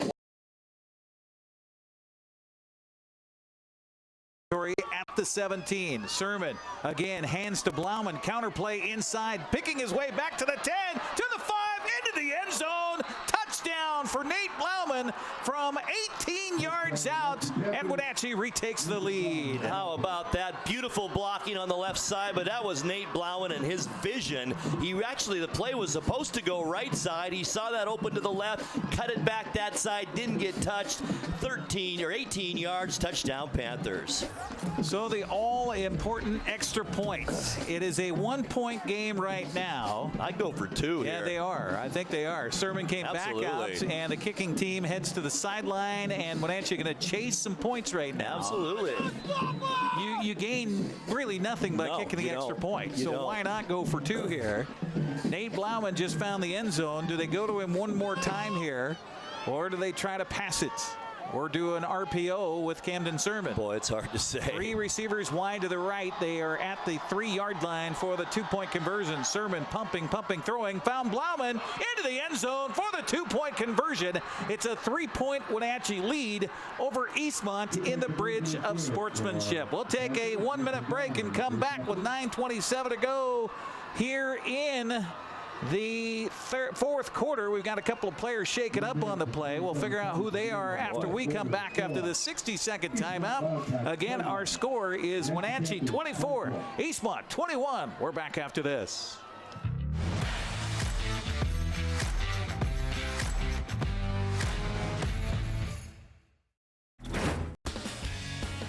When you call Dick's Heating and Air Conditioning, you get 35 years of experience and customer service in the Wenatchee Valley. Dick's friendly staff strongly believe in repairing before replacing and service all major brands of HVAC units. Dick's Heating and Air Conditioning is your local, independent, trained comfort specialists, proudly serving all of North Central Washington. Call 884-6444 today. When the people you serve are your friends and family, you see the world a bit differently. You understand that your survival depends on the health and strength of your relationships. Your word is your reputation, and that doing the right thing is the only way of life that matters. At Confluence Health, we remain humble. Trust is a gift that is earned, a privilege, an honor. And we remain grateful for the trust you place in our hands.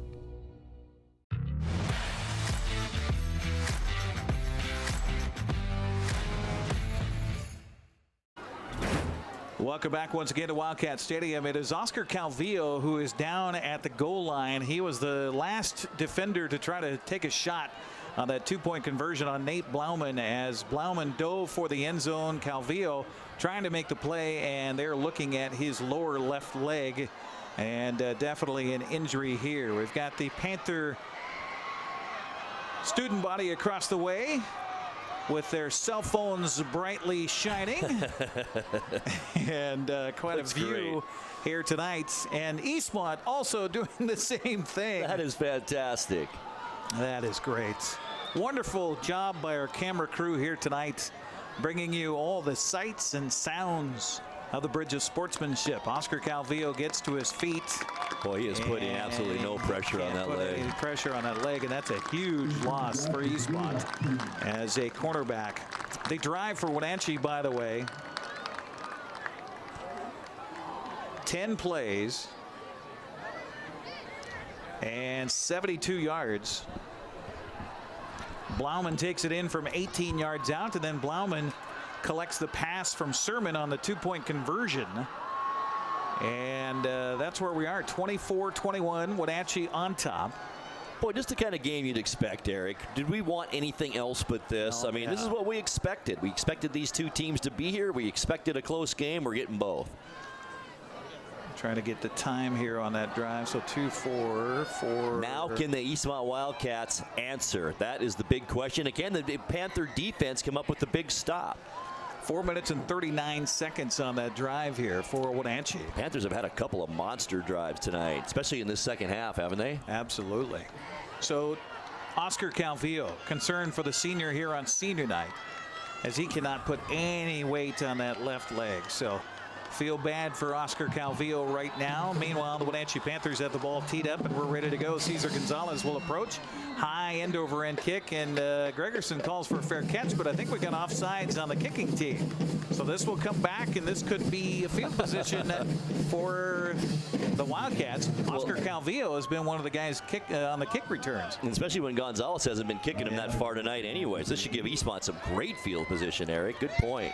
Gregerson was calling for the fair catch back there at the 20. I think he saw the flag come out, so he goes, well, I'm just going to fair catch this because I don't want to get hit. They almost spotted it at the exact same spot at the 40.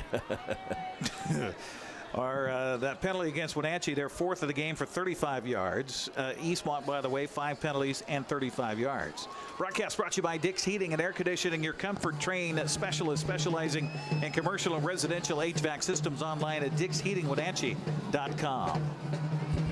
The approach and a kick by Gonzalez, and McElwain is going to bring this one back. Look out. 20, 25, jumps a man at the 30, spins away from a man at the 40, and across the 43-yard line. Big momentum swing for McElwain and the Eastmont Wildcats. Boy, that's the kind of field position Coach Don and the Wildcats wanted here with 9:19 left. They need good field position and a score now, down by 3. But can this stout Panther defense stop the Wildcats? Here's the question. This is going to be a great possession. This has been a great game. It really has. It has. I've loved it. The chess match continues with the postseason on the line. Wenatchee knows at least they'll be playing Saturday. Eastmont doesn't. They need to go ahead right now if they want to. Everhart, turn, handoff, Carson Talley, and a flag is going to come down on the tackle, maybe a face mask. There were bodies in there as well. It is a face mask coming against Ty Waterman and the Wenatchee Panthers. The gain was all the way out to the 50-yard line. Goodness. And a personal foul face mask on top of it. My, oh my. Wow. Ouch.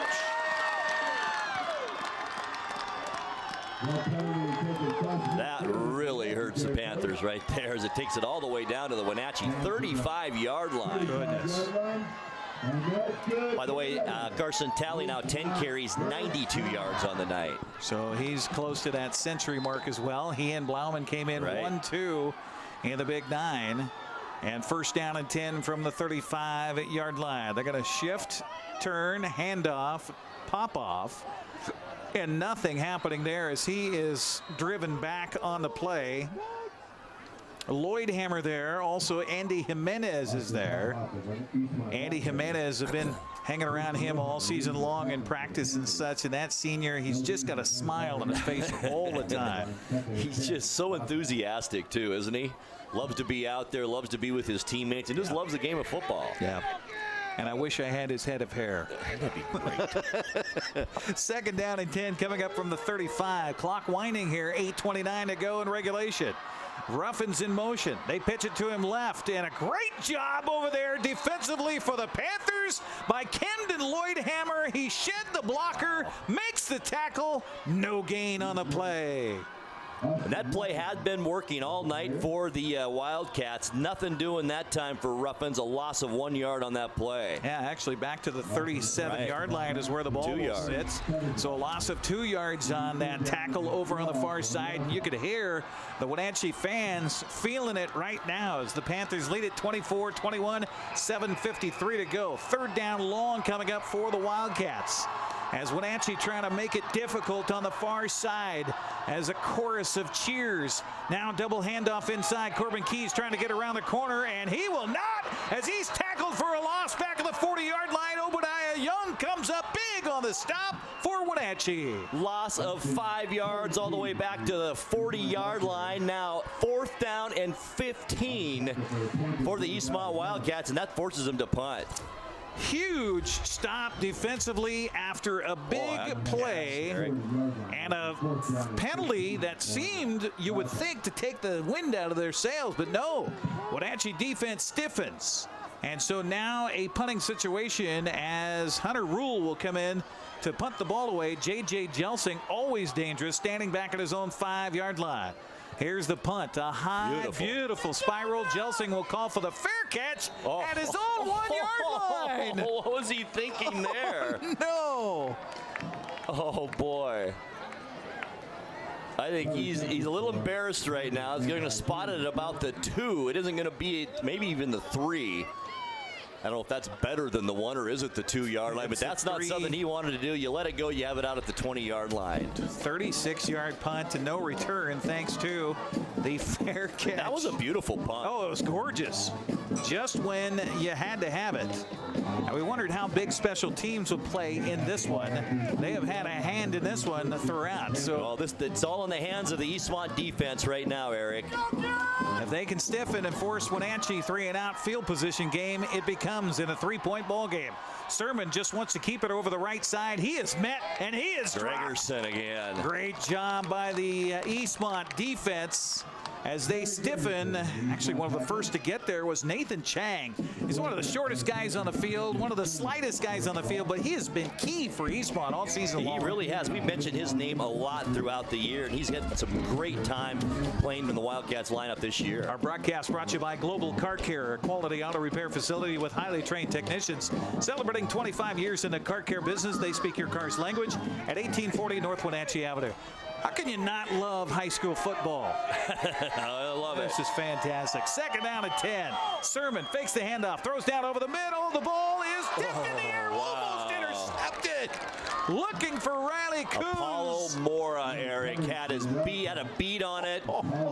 That would have been huge at about the 25-yard line. Instead, incomplete. Third down and 10. Mora over the top and Chang underneath. And I like the call. I do like the call by the Panthers. They thought Coons, I think, would be a little more open coming down the middle than that, down the seam. And a nice defensive play by Mora. Huge third down coming up. Clock stops on the incomplete pass, and Eastmont's happy about that. And remember, the Panthers don't have a Mezqua in these situations either. And we're going to get a timeout on the field to talk about it. We will catch our breath as well. First time out of the second half. We'll take a 30-second break and come back. 6:07 to go in regulation. 24-21, Panthers up by 3. We're back after this.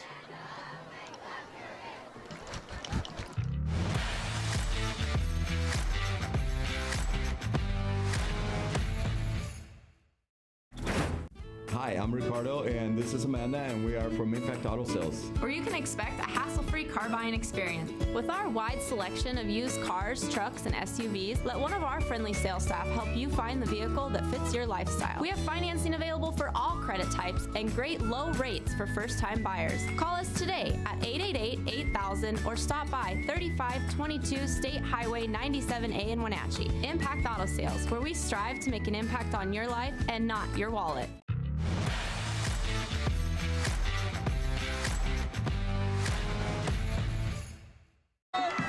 Well, after the Wenatchee timeout, the Panthers face a 3rd down and 10 from their own 3-yard line. And if you're the Panthers, Eric, you can't do anything dumb here. You really can't. If you're not going to get the first down, then gladly punt it away. Eastmont fans rising in a chorus here. Sermon gets a snap in his end zone, throws the ball, caught at the 10, and trying to dive for the end or for the first down. Gregerson on the tackle. That is going to be Young on the catch. It's going to be just short, I think, Eric. It's going to be so close. They're going to put it at the 12. They needed the 13 for a first. It will be 4th down for the Panthers. Oh my gosh. Where are my roll aids? Wow. Gain of 9 when they needed 10. Eastmont defense holds. And how about Gregerson holding on for dear life on Obadiah Young on that pass play. Now standing at his own goal line. Here comes the punt. And a line drive kick and returnable by McElwain. Look out, look out. 35-30, a far sideline and driven out of bounds at the 25-yard line.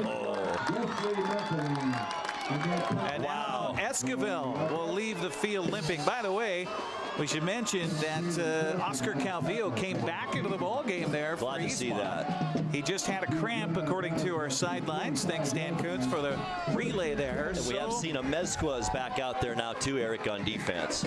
First down for Eastmont, 25-yard line of Wenatchee. McElwain's banged up. He's getting helped off the field. After that kickoff return, he was belted out of bounds by Jelsing over there. He sure was. And so now he is not feeling friendly. Calvillo's still on the turf down there, too, or on the sideline, Eric. He's getting worked on. That left calf still cramping up on him a little bit. So here comes the Eastmont Wildcats. They've thrown what an opportunity once this is. Tonight. One time. Otherwise, it's been a ground game for the Wildcats. Motion man is Ruffins. No, excuse me, Keys, and he is hit. Almost had the ball stolen away from him. Stood up at the 30-yard line. Going to be a huge loss of 5 yards on the play. Obadiah Young there for the Panthers, the lead of many.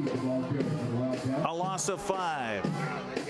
Corbin Keys has had 2 consecutive losses now on 2 carries of 5 yards. Now 6 carries, 16 yards for Keys. We're seeing some leakage on the offensive line for both sides. Well, I think the defense is kind of snuffing out what the offense is trying to do on both sides as well. Splitting out wide left will be Dylan Esparza here for Eastmont. They've only thrown it once tonight, facing 2nd down and 15. Motion man is Keys. They fake the pitch to him. Here comes Everhart looking downfield. They're looking and looking. The ball is tipped away last second. Intended down to the end zone for Esparza. Perfect job of execution down there for the Wildcats. I think that Dawson Pike knocked the ball away. No, excuse me. Mezqua, who was out earlier with an injury, but he's back. He timed that perfectly on that jump ball scenario into the end zone. Nice pass by Everhart, too. His receiver was there. Just a great play by Mezqua. I'll tell you who Everhart missed going up the far sideline, I think was Corbin Keys, or one of his running backs. Wide open.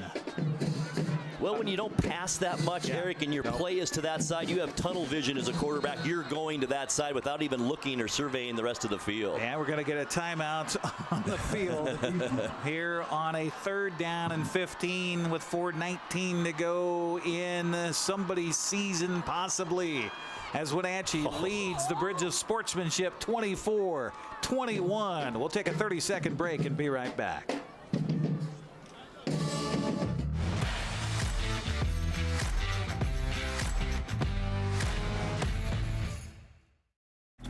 Highland Highlander Golf Course is proud to announce their 2 new state-of-the-art full-swing golf simulators with over 80 courses of virtual golf to choose from year-round. Or try their Laser Shot simulated firearm program, or gaming with football, basketball, and much more. Enjoy Highlander food and drink service from their full-service bar and grill in the comfort of their simulator room. Call the Highlander Pro Shop to book your time at 884-4653. That's 884-4653.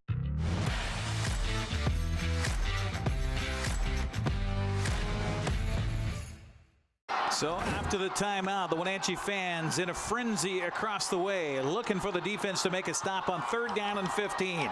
Everhart barking out the play at the line of scrimmage. Wenatchee showing a blitz. It's a handoff. Carson Talley inside the 25, down to the 24-yard line where they're setting up a field goal for Jeremy Gregerson. Gain of 6 for Talley. They may be 4th down and 10 yards to go. Boy, you wouldn't go for it on 4th and 10, would you? But looks like they are. What do you lose? I mean, the Panthers would start then at the 24.5-yard line. You have one heck of a running game, so let's see what happens here. Talley now, 11 carries, 98 yards on the night. Some confusion out on the field right now for Carson Everhart. I don't know if he knows what the play is for the package that he has out there. 4th down and 9 for Eastmont. And Wenatchee calling for some motion, and now they're going to flags get it will now. fall. And let's see. Timeout called. I think Coach Don saw it too. Second, and Coach Michael Don was Carson Everhart was trying to get the play call from the sideline, and now Michael Dunn was saying, hey, I sent you the personnel in. You should know what it is. That could be a costly timeout right now, too. That leaves Eastmont with only 1. Absolutely. Our broadcast tonight brought to you by Confluence Health, dedicated to improve their patients' health with safe, high-quality care in 12 communities throughout north central Washington. Also by Les Schwab Tire Center. Go online to leschwab.com and find a tire store near you. And by Biosports Physical Therapy. Find them online at biosports.net. Open Monday through Friday, 7 a.m. to 7 p.m. It's a 3-point game. What other kind of finish would you want, Eric? 3.5 minutes to go. The 2 teams we love from here in the Wenatchee Valley, and it's for almost all the marbles. I mean, the Panthers, we've talked about all the scenarios, but what other kind of game would we want than this right here? 4 years ago, it was an Eastmont 5-point win. 3 years ago, an Eastmont 3-point loss. 2 years ago, a 2-point win in overtime. Last year, a 1-point win. Can Eastmont pull it off here again? 4th down coming up. 9, low snap to Everhart. Throws down, looking for the end zone, looking for McElwain. Touchdown Eastmont! Touchdown Eastmont! No flags down, 24 yards. Wildcats take the lead. What a great call by Coach Don and the coaching staff. Totally took the Panthers by surprise. I'm not sure why it would, though, Eric, on a 4th and 10, a running play. Probably not going to happen, and Eastmont makes them pay. Perfect play call because you don't get the completion. It's over on downs, no big deal. They intercept it in the end zone, no big deal. Right. Basically like a punt. Instead, a big touchdown play. And McElwain gets involved in this game in many, many ways. And the extra point by Mago is up and good. We'll take a 60-second break and come back. 3:24 to go. Eastmont back on the top, 28-24. We're back after this.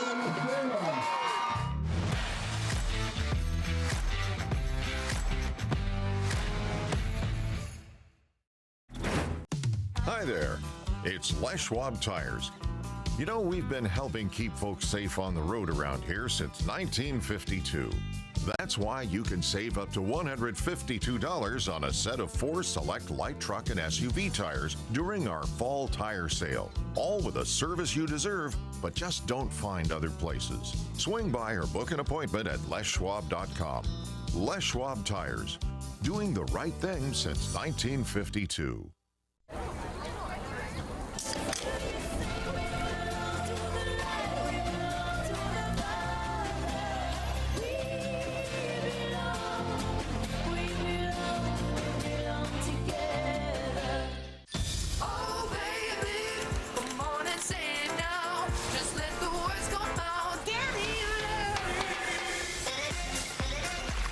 calories, no sweeteners, all smiles. Bubbly sparkling water. Crack a smile.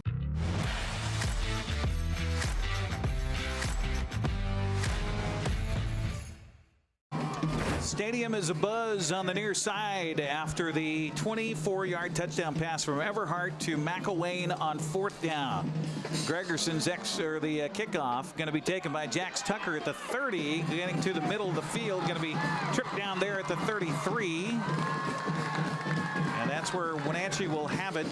Panthers have 2 timeouts remaining, a lot of time on the clock. They have shown that they can certainly throw the football, and now it will be, or do you throw the football, Grant? I mean, well, I don't think you panic right now, Eric. I really don't. You have 2 timeouts. You're down by 4, 3:20, plenty of time. And you have the advantage that you can do both things on offense. You're not run-oriented. You can throw the ball. So I think we'll see a mix of both here as the Panthers try and move down the field. So here we go. Panther football. First down from its own 33-yard line. Camden Sermon, the junior quarterback, slaps his hands. Back to pass. Looks left. Nobody open. Now finally throws the ball. Caught across the 40. Out to the 43-yard line. It is Jonathan Amezquah with the catch. And a gain of 9 yards on first down. Second catch of the night for Amezquah for 34 yards. Sermon now 200 yards on the night passing on a beautiful night. He's 14 of 17 for 200 yards. The junior has come up with his best night throwing the football. He looks comfortable tonight, doesn't he, Aaron? He does. You give credit to the offensive line, Absolutely. too. Second down and 1 for the Panthers.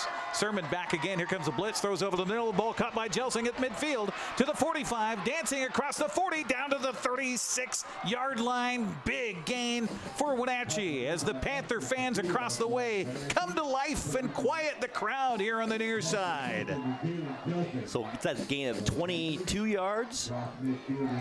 Jelsing's so athletic, isn't he? Just amazing player. Yeah, 21-yard gain to the 37 of Eastmont. Wenatchee trying to answer right back after the big score by the Wildcats, trailing it by 4, 28-24. Turn, handoff, Blauman dancing to the 35, ahead to the 30, still on his feet, driving bodies. Wow, almost got 10 yards. Unbelievable strength. Isn't he 210-pound Nathan Blauman? And then Blauman turns and helps up a couple of Wildcats who made the tackle. Pats him on the rear end. Gregerson's one of them who comes up limping a little bit. McElwain over there. Yeah, this has been a hard-fought, hard-hitting game all the way through. They'll put the ball down at just inside the 28. So 22 carries, Eric, now 146 yards for Blauman. Second down and 1 for the Panthers. They fake the handoff. Sermon looking deep, has a receiver, overthrows him at the 3-yard line. The pass intended, I think, for one of the first times all season to Dawson Pike, falls incomplete. But why not go for that right there? Why not? But the bad thing is you're thrown into double coverage over there, but your receiver gets free. You got a nice completion. Yeah, he was bracketed by Calvillo on the front side, and also Apollo Mora, the free safety, on the backside. So third down, call it inches to go here. So you got to think this is Blauman territory. Clock stops with 1:34 to go. Wenatchee still 2 timeouts. Field goal won't help. They need a touchdown. Handoff. Blauman right side. Got ahead for the first down to the 25. There was a Wildcat that shot the gap back there. I think Gregerson again was back in the backfield. That was all determination there. Logan Schneider was there as well, but somehow Blauman's able to squeak free and get the first down on a 3-yard gain. Clock still moving too, Eric. 1:22 now left. First down and 10 from the 25-yard line. Sermon looks down over the field. He's got some pressure. Torres was after him. Look at the open field to run. Throws deep, looking for the end zone. The ball is incomplete. Out of the back of the end zone, looking for Blauman. It took way too long for Sermon to get that pass over to that receiver wide open. Plus, Sermon had a ton of open field to run. And how about Logan Schneider? He's a linebacker all the way down in the end zone, 25 yards downfield, covering the running back. And it brings up second down at 10. Clock stops with 1:07 to go. Catch your breath, folks. Oh, and the Wildcat defense is tired. Hands on hips out there right now. They're feeling it. This is so important for the Wildcat defense. Second down and 10 coming up from the 25-yard line. 25 yards away from Wenatchee winning the Big 9 championship. Back to pass goes Sermon. Throws out the flat. The ball caught a little high on the throw to Jelsing. Jelsing is caught and then is going to be driven back. McElwain there again along with Gregerson. The stop is at the 22 and a timeout going to be taken by Wenatchee on a 3rd and long coming up. Our broadcast brought to you by Highlander Golf Course and Grill. Call the Pro Shop to schedule your time on their full swing S4 widescreen golf simulators at 884-4653. Plan your next tournament or event today. Also by Town Toyota, your automotive home to quality and reliability in North Central Washington. And by Automoka. Visit one of their 6 locations in the Valley, including the only Automoka with inside seating on 5th Street across from the college. What's your Automoka emergency? Back and forth. This game has gone here tonight. This is one of the best games I've seen in a long time, high school football games. It really is. Well, kind of like we thought it would be. We saw the schedule come out, and we saw our broadcast schedule as we put it together. We went, wow, look at that. November 7th. That seems awfully late for the Bridge of Sportsmanship, but that's definitely the case. By the way, next year, this game, I think, is going to come in week 4. Interesting. Yeah. They're working on the schedules right now. Working on a 3rd. But most rivalries are at the last game of the season. I love it. 57.5 seconds left. Sermon. Snap. Throw. Almost intercepted. Oh, my. It was looking for Jelsing. Threw it behind him. Caleb Thomas right there. 4th down. Game time. That was dangerous right there. It hit, I believe, Apollo Mora right in the side of the leg. I don't think he expected that behind the receiver, and that could have been dangerous for the Panthers. 4th down and 7. The biggest 4th down of the defense's life here for Eastmont, because they need to win this game to extend their season to a Saturday. A date in Moses Lake. That's what the Wildcat fans are hoping for. Wenatchee would like to slam that door shut right now. 4th down and 7. Sermon back to pass. Rolling to his right, looking downfield, throwing the ball. Intercepted at the 10-yard line. Eastmont's going to win it. Eastmont's going to win the Bridge of Sportsmanship. It's Gregerson on the interception. And the place goes berserk, especially below us. The other side, very quiet, knowing it's over. Eastmont's season will live on. How about that? Blauman gets a handshake from Apollo Mora. Jeremy Gregerson, hero of the moment, coming to the near sideline. What a game by the Wildcats. Our only turnover of the game comes just then. 44.8 seconds left. Wenatchee does have one timeout.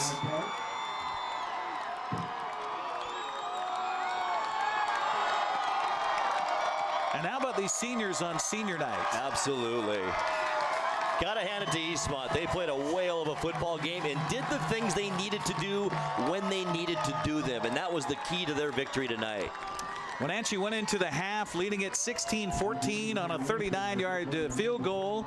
They came out to the second half and turned it over on downs. And you can't say enough about the Eastmont defense on that goal line stand to turn the ball over on downs, and that will do it as Carson Everhart raises a hand into the air aloft, goes over to the red zone with 5, with 4, with 3, with 2, with 1, and there will be another day in the existence of the 2019 season for the Eastmont Wildcats as they knock off the Wenatchee Panthers here in the Bridge of Sportsmanship, 28-24. How about that? What a game, Eric. We knew it would be great. It lived up to all of that as These players know each other. They're all from the same general area. Now they're meeting at the center of the field. I love this. What a great high school football game. We're going to take a break, come back. Postgame coming up. The presentation of the trophy on the way as Eastmont will hold on to the Bridge of Sportsmanship Trophy and extend the season. Wenatchee's not done, though. Nope. They'll have to play on Saturday as well. We'll come back with a postgame coming up after this 2-minute timeout on the NCW Life channel.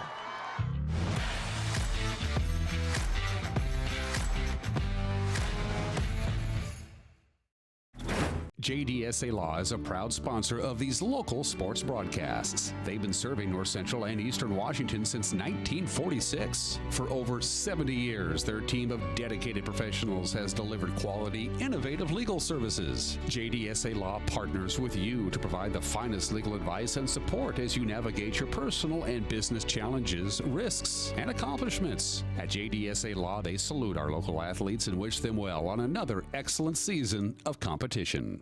Hi there, it's Les Schwab Tires. You know, we've been helping keep folks safe on the road around here since 1952. That's why you can save up to $152 on a set of 4 select light truck and SUV tires during our fall tire sale. All with a service you deserve, but just don't find other places. Swing by or book an appointment at leschwab.com. Les Schwab Tires, doing the right thing since 1952. At Town Toyota, we believe in our community, and we're proud to support this broadcast of local sports. Town Toyota defines reliability and value in both its products and in the dealership itself. We are home to legendary products like the RAV4, Highlander, and Camry, not to mention Tundras and Tacoma trucks. Of course, we offer service for everything we sell and a great selection of pre-owned and certified vehicles as well. So enjoy the game and visit Town Toyota for all your automotive needs.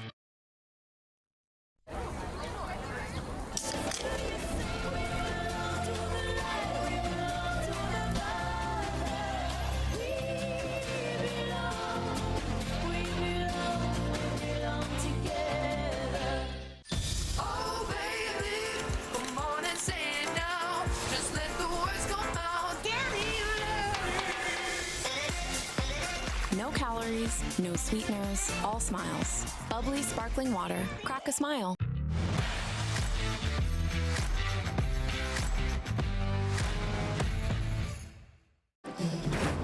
Grant Olson back in the booth. Once again, our final score in the 2019 Bridge of Sportsmanship game, or Battle of the Bridge, whatever you prefer. The Eastmont Wildcats 28 and the Wenatchee Panthers 24. We hope you enjoyed that game as much as we did right here on the NCW Life channel as Eric makes his way down to the field for our post-game show. Let's go through a few of the stats from this ball game, and it was mostly a ground attack for the winning Eastmont Wildcats. Carson Talley, 11 carries on the night, 98 yards and a touchdown. Austin Popoff, also a nice night tonight. He also had 11 carries for 68 yards.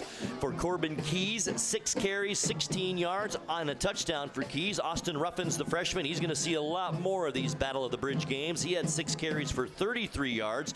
And Carson Everhart, the quarterback, 4 carries, 11 yards and a touchdown. On the ground for the Wildcats, 161 yards on the night. Through the air, not much to talk about. Carson Everhart was 3 for 3 and a touchdown for 35 yards. Of course, the biggest completion, that touchdown in the end zone to take the lead late in this ball game as the Eastmont Wildcats held on for that 28-24 victory. Receiving wise, Carson Talley, 1 reception, 11 yards. Wesley McElwain also a catch for 24 yards. That was that big touchdown. Once again, Eastmont total on the ball game 260 yards. Now for the Wenatchee Panthers, just coming up short, their first loss in the Big Nine this season, and it was the Nathan Blauman show. We didn't know if he'd play tonight because of a strained and injured hamstring. He did, and he played well. 23 carries, 148 yards for the senior. Also on the night, Obadiah Young had 1 carry for 6 yards, and Camden Sermon, 9 carries for 21 yards. The Panthers 171 yards on the ground tonight, but also a great night through the air for the junior Camden Sermon. He was 19 of 25 unofficially, 225 yards, 2 touchdowns, and that big interception right at the end of the game. So 225 yards on the night for Sermon. Receiving wise, what a night for J.J. Jelsing. 8 catches, 86 yards. Riley Coons, 3 catches for 30 yards and a touchdown. Jonathan Amezcua, he caught a couple of passes for 34 yards. Obadiah Young, 5 catches, 68 yards, and 1 catch for 8 yards for Josh Bouchon.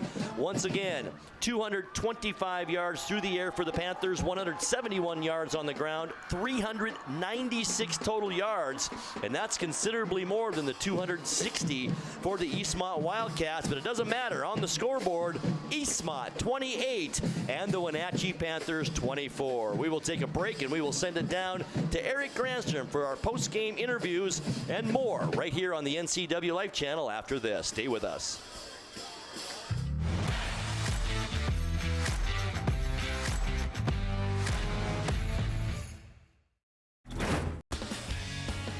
When you call Dick's Heating and Air Conditioning, you get 35 years of experience and customer service in the Wenatchee Valley.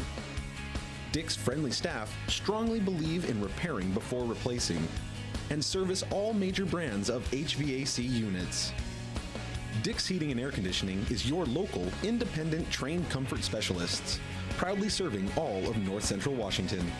Call 884-6444 today. At Harvest Valley Pest Control, we know you are committed to making your home and business a healthy and pest-free place. Hi, I'm David. Give us a call and we'll give you a firm price over the phone and schedule a time that works for you. We will do an in-depth 30-point healthy home or business inspection and craft a customized plan of action designed specifically for your pest issue. Give us a call or visit our website today.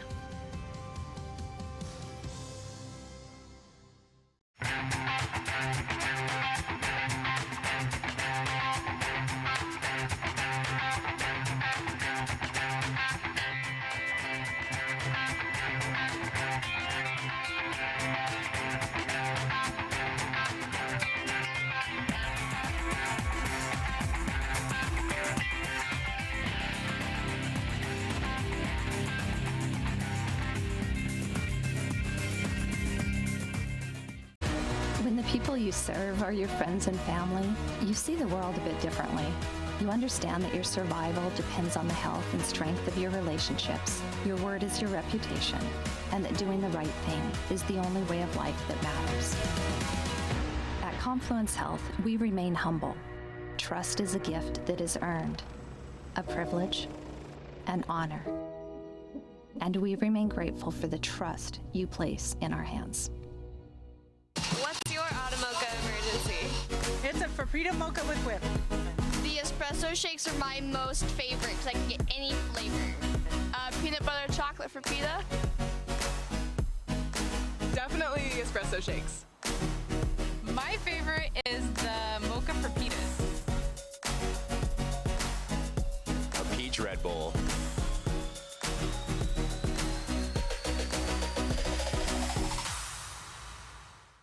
Hi, I'm Ricardo, and this is Amanda, and we are from Impact Auto Sales. Where you can expect a hassle-free car buying experience. With our wide selection of used cars, trucks, and SUVs, let one of our friendly sales staff help you find the vehicle that fits your lifestyle. We have financing available for all credit types and great low rates for first-time buyers. Call us today at 888-8000 or stop by 3522 State Highway 97A in Wenatchee. Impact Auto Sales, where we strive to make an impact on your life and not your wallet.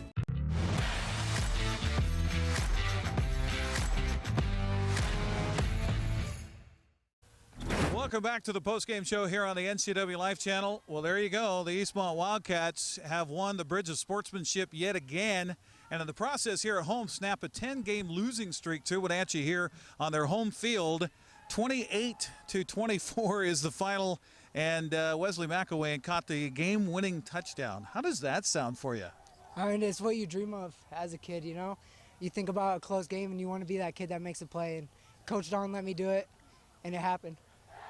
It's great. It feels great. It's been sparing that you've been in the offensive sets here so far this season, but it seems when you're in there, the ball seems to come your way.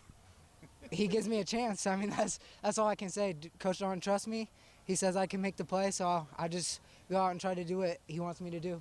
4th and long situation. Coach, you take that timeout.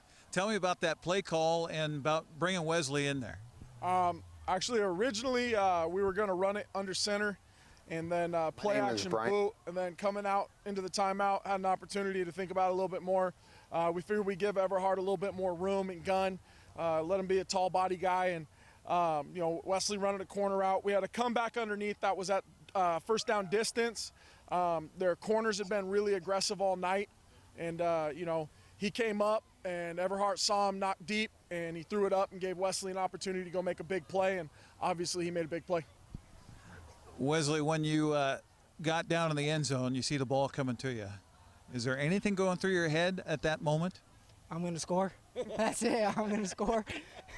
I just knew that I was close to out of bounds line, so I just looked at my feet, got both of them in, and came down with it, make sure I had the catch. There was some hard hitting going on in this football game here tonight, and Wenatchee came right down the stretch there, had a chance, but Jeremy comes up with a big interception on that 4th down play. How proud are you of this defense and what you guys were able to do? I mean, we've been through a rough patch through league, but our red zone defense is, I got to say, the best in the league. We bend, but we don't break, and I love my guys, and I'm so proud of them tonight. Coach, we talked about whether this would be a big play game or not. There were some big plays here, but not devastatingly big until this kid comes up with that touchdown pass. Yeah, no, it was a grinded out type game. There's a lot of long play drives. I mean, a lot of 10-plus play drives from both teams. That was a slugfest, and that's exactly what we thought we'd get into with them is both teams were going to duke it out, and we're going to hit hard, and they brought it tonight, and obviously they're a lot better when number 23 is back there, and that made them a lot scarier, and they were able to bounce back with him back in the backfield, and they did some really nice things that gave us some problems, but at the end of the day, we made the big play when we needed to. How's this feel to have a chance to play again Saturday and maybe a little retribution against that Sunnyside team? It feels great. I mean, that's, like I said, that's what you live for, to get opportunities like this. I mean, we're trying to go for the 1 seed in the Big Nine, so. Well, Coach, you guys share the Big Nine title with that team across the way, and, hats off to Wenatchee. They played a heck of a game tonight. They did. They played really well. Their kids fought hard. They have some really talented kids who do some amazing things, and, it's hard to watch any team lose in a game like that, but at the end of the day, it's, one play here, one play there, and we just happened to make the last big play of the game when it counted, and our kids, they earned the opportunity to be in this, and I'm really proud of these seniors and all of our underclassmen, and it's a great feeling right now. Moses Lake, Saturday, 1 o'clock. That is the time they'll kick it off in 2 10-minute halves for a chance to earn a seed to the state tournament and could be a number 1 seed heading to the state tournament as Eastmont will play Sunnyside at 1 o'clock on Saturday. We're going to take a break and come back and collect our breath and wrap this one up as the Eastmont Wildcats are the Bridge of Sportsmanship champions as they knock off the Wenatchee Panthers 28-24. We'll be back right after this.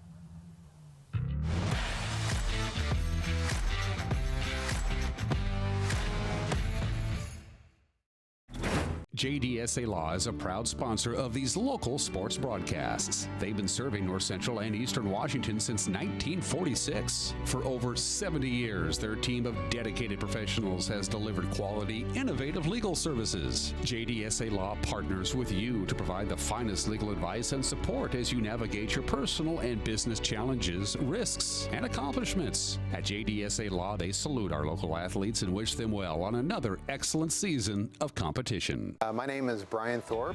I own Global Car Care in Wenatchee and have been here for about 25 years. Brian started Global Car Care as Brian's automotive alternative on Orondo Street. Some customers were following Brian since Brian's automotive time. No, we're just grateful to be part of this community. This is where I grew up. We want to do our part to be a valuable part of this community. We want to thank you for trusting our business for 25 years. My awesome is being part of the Nez Perce tribe. We have a tourism company, and we highlight the history and culture of the Nez Perce people. I found Washington Trust Bank because they were very involved in the community. They believed in me. They definitely saw the need for this in our region. all the folks at Washington Trust Bank are phenomenal. They've done such a wonderful job helping me along my journey. What's your awesome? Whatever it is, we'll help you get there.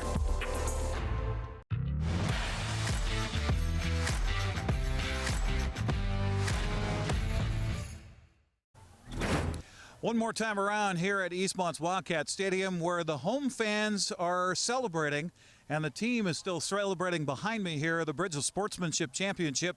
28-24 the final. It came down to the final moments where Wesley McElwain's able to pull in a 4th and long situation on a 24-yard or 22-yard, excuse me, it was a 24-yard touchdown pass from Carson Everhart, and Eastmont took the lead. Wenatchee came right back down the field, but on a 4th down, Jeremy Gregerson pulls off the interception, the only turnover of the football game, and that was the difference as Eastmont's able to hold on and force a playoff on Saturday. Now, Wenatchee still has a chance to get to state as well. The Panthers will wait for the winner of the game Saturday between Eastmont and in Moses Lake, Eastmont and Sunnyside, to see who they'll play in that second game, and that all starts at Lions Field at 1 o'clock Saturday afternoon. For our entire crew here, and it's been a big crew to bring you this special broadcast of the Bridge of Sportsmanship, I'm Eric Granstrom. Thanks for watching, and have a good night, everybody. Thanks for watching High School Sports on the NCW Life Channel. Tonight's broadcast was brought to you by Harvest Valley Pest Control, Dick's Heating and Air Conditioning, Global Car Care, Confluence Health, Les Schwab Tires, Biosports Physical Therapy, Impact Auto Sales, the Highlander Golf Course and Grill, Town Toyota, Automocha, JDSA Law, and Weinstein Beverage. This concludes today's coverage of high school sports on your home for local sports, the NCW Life Channel.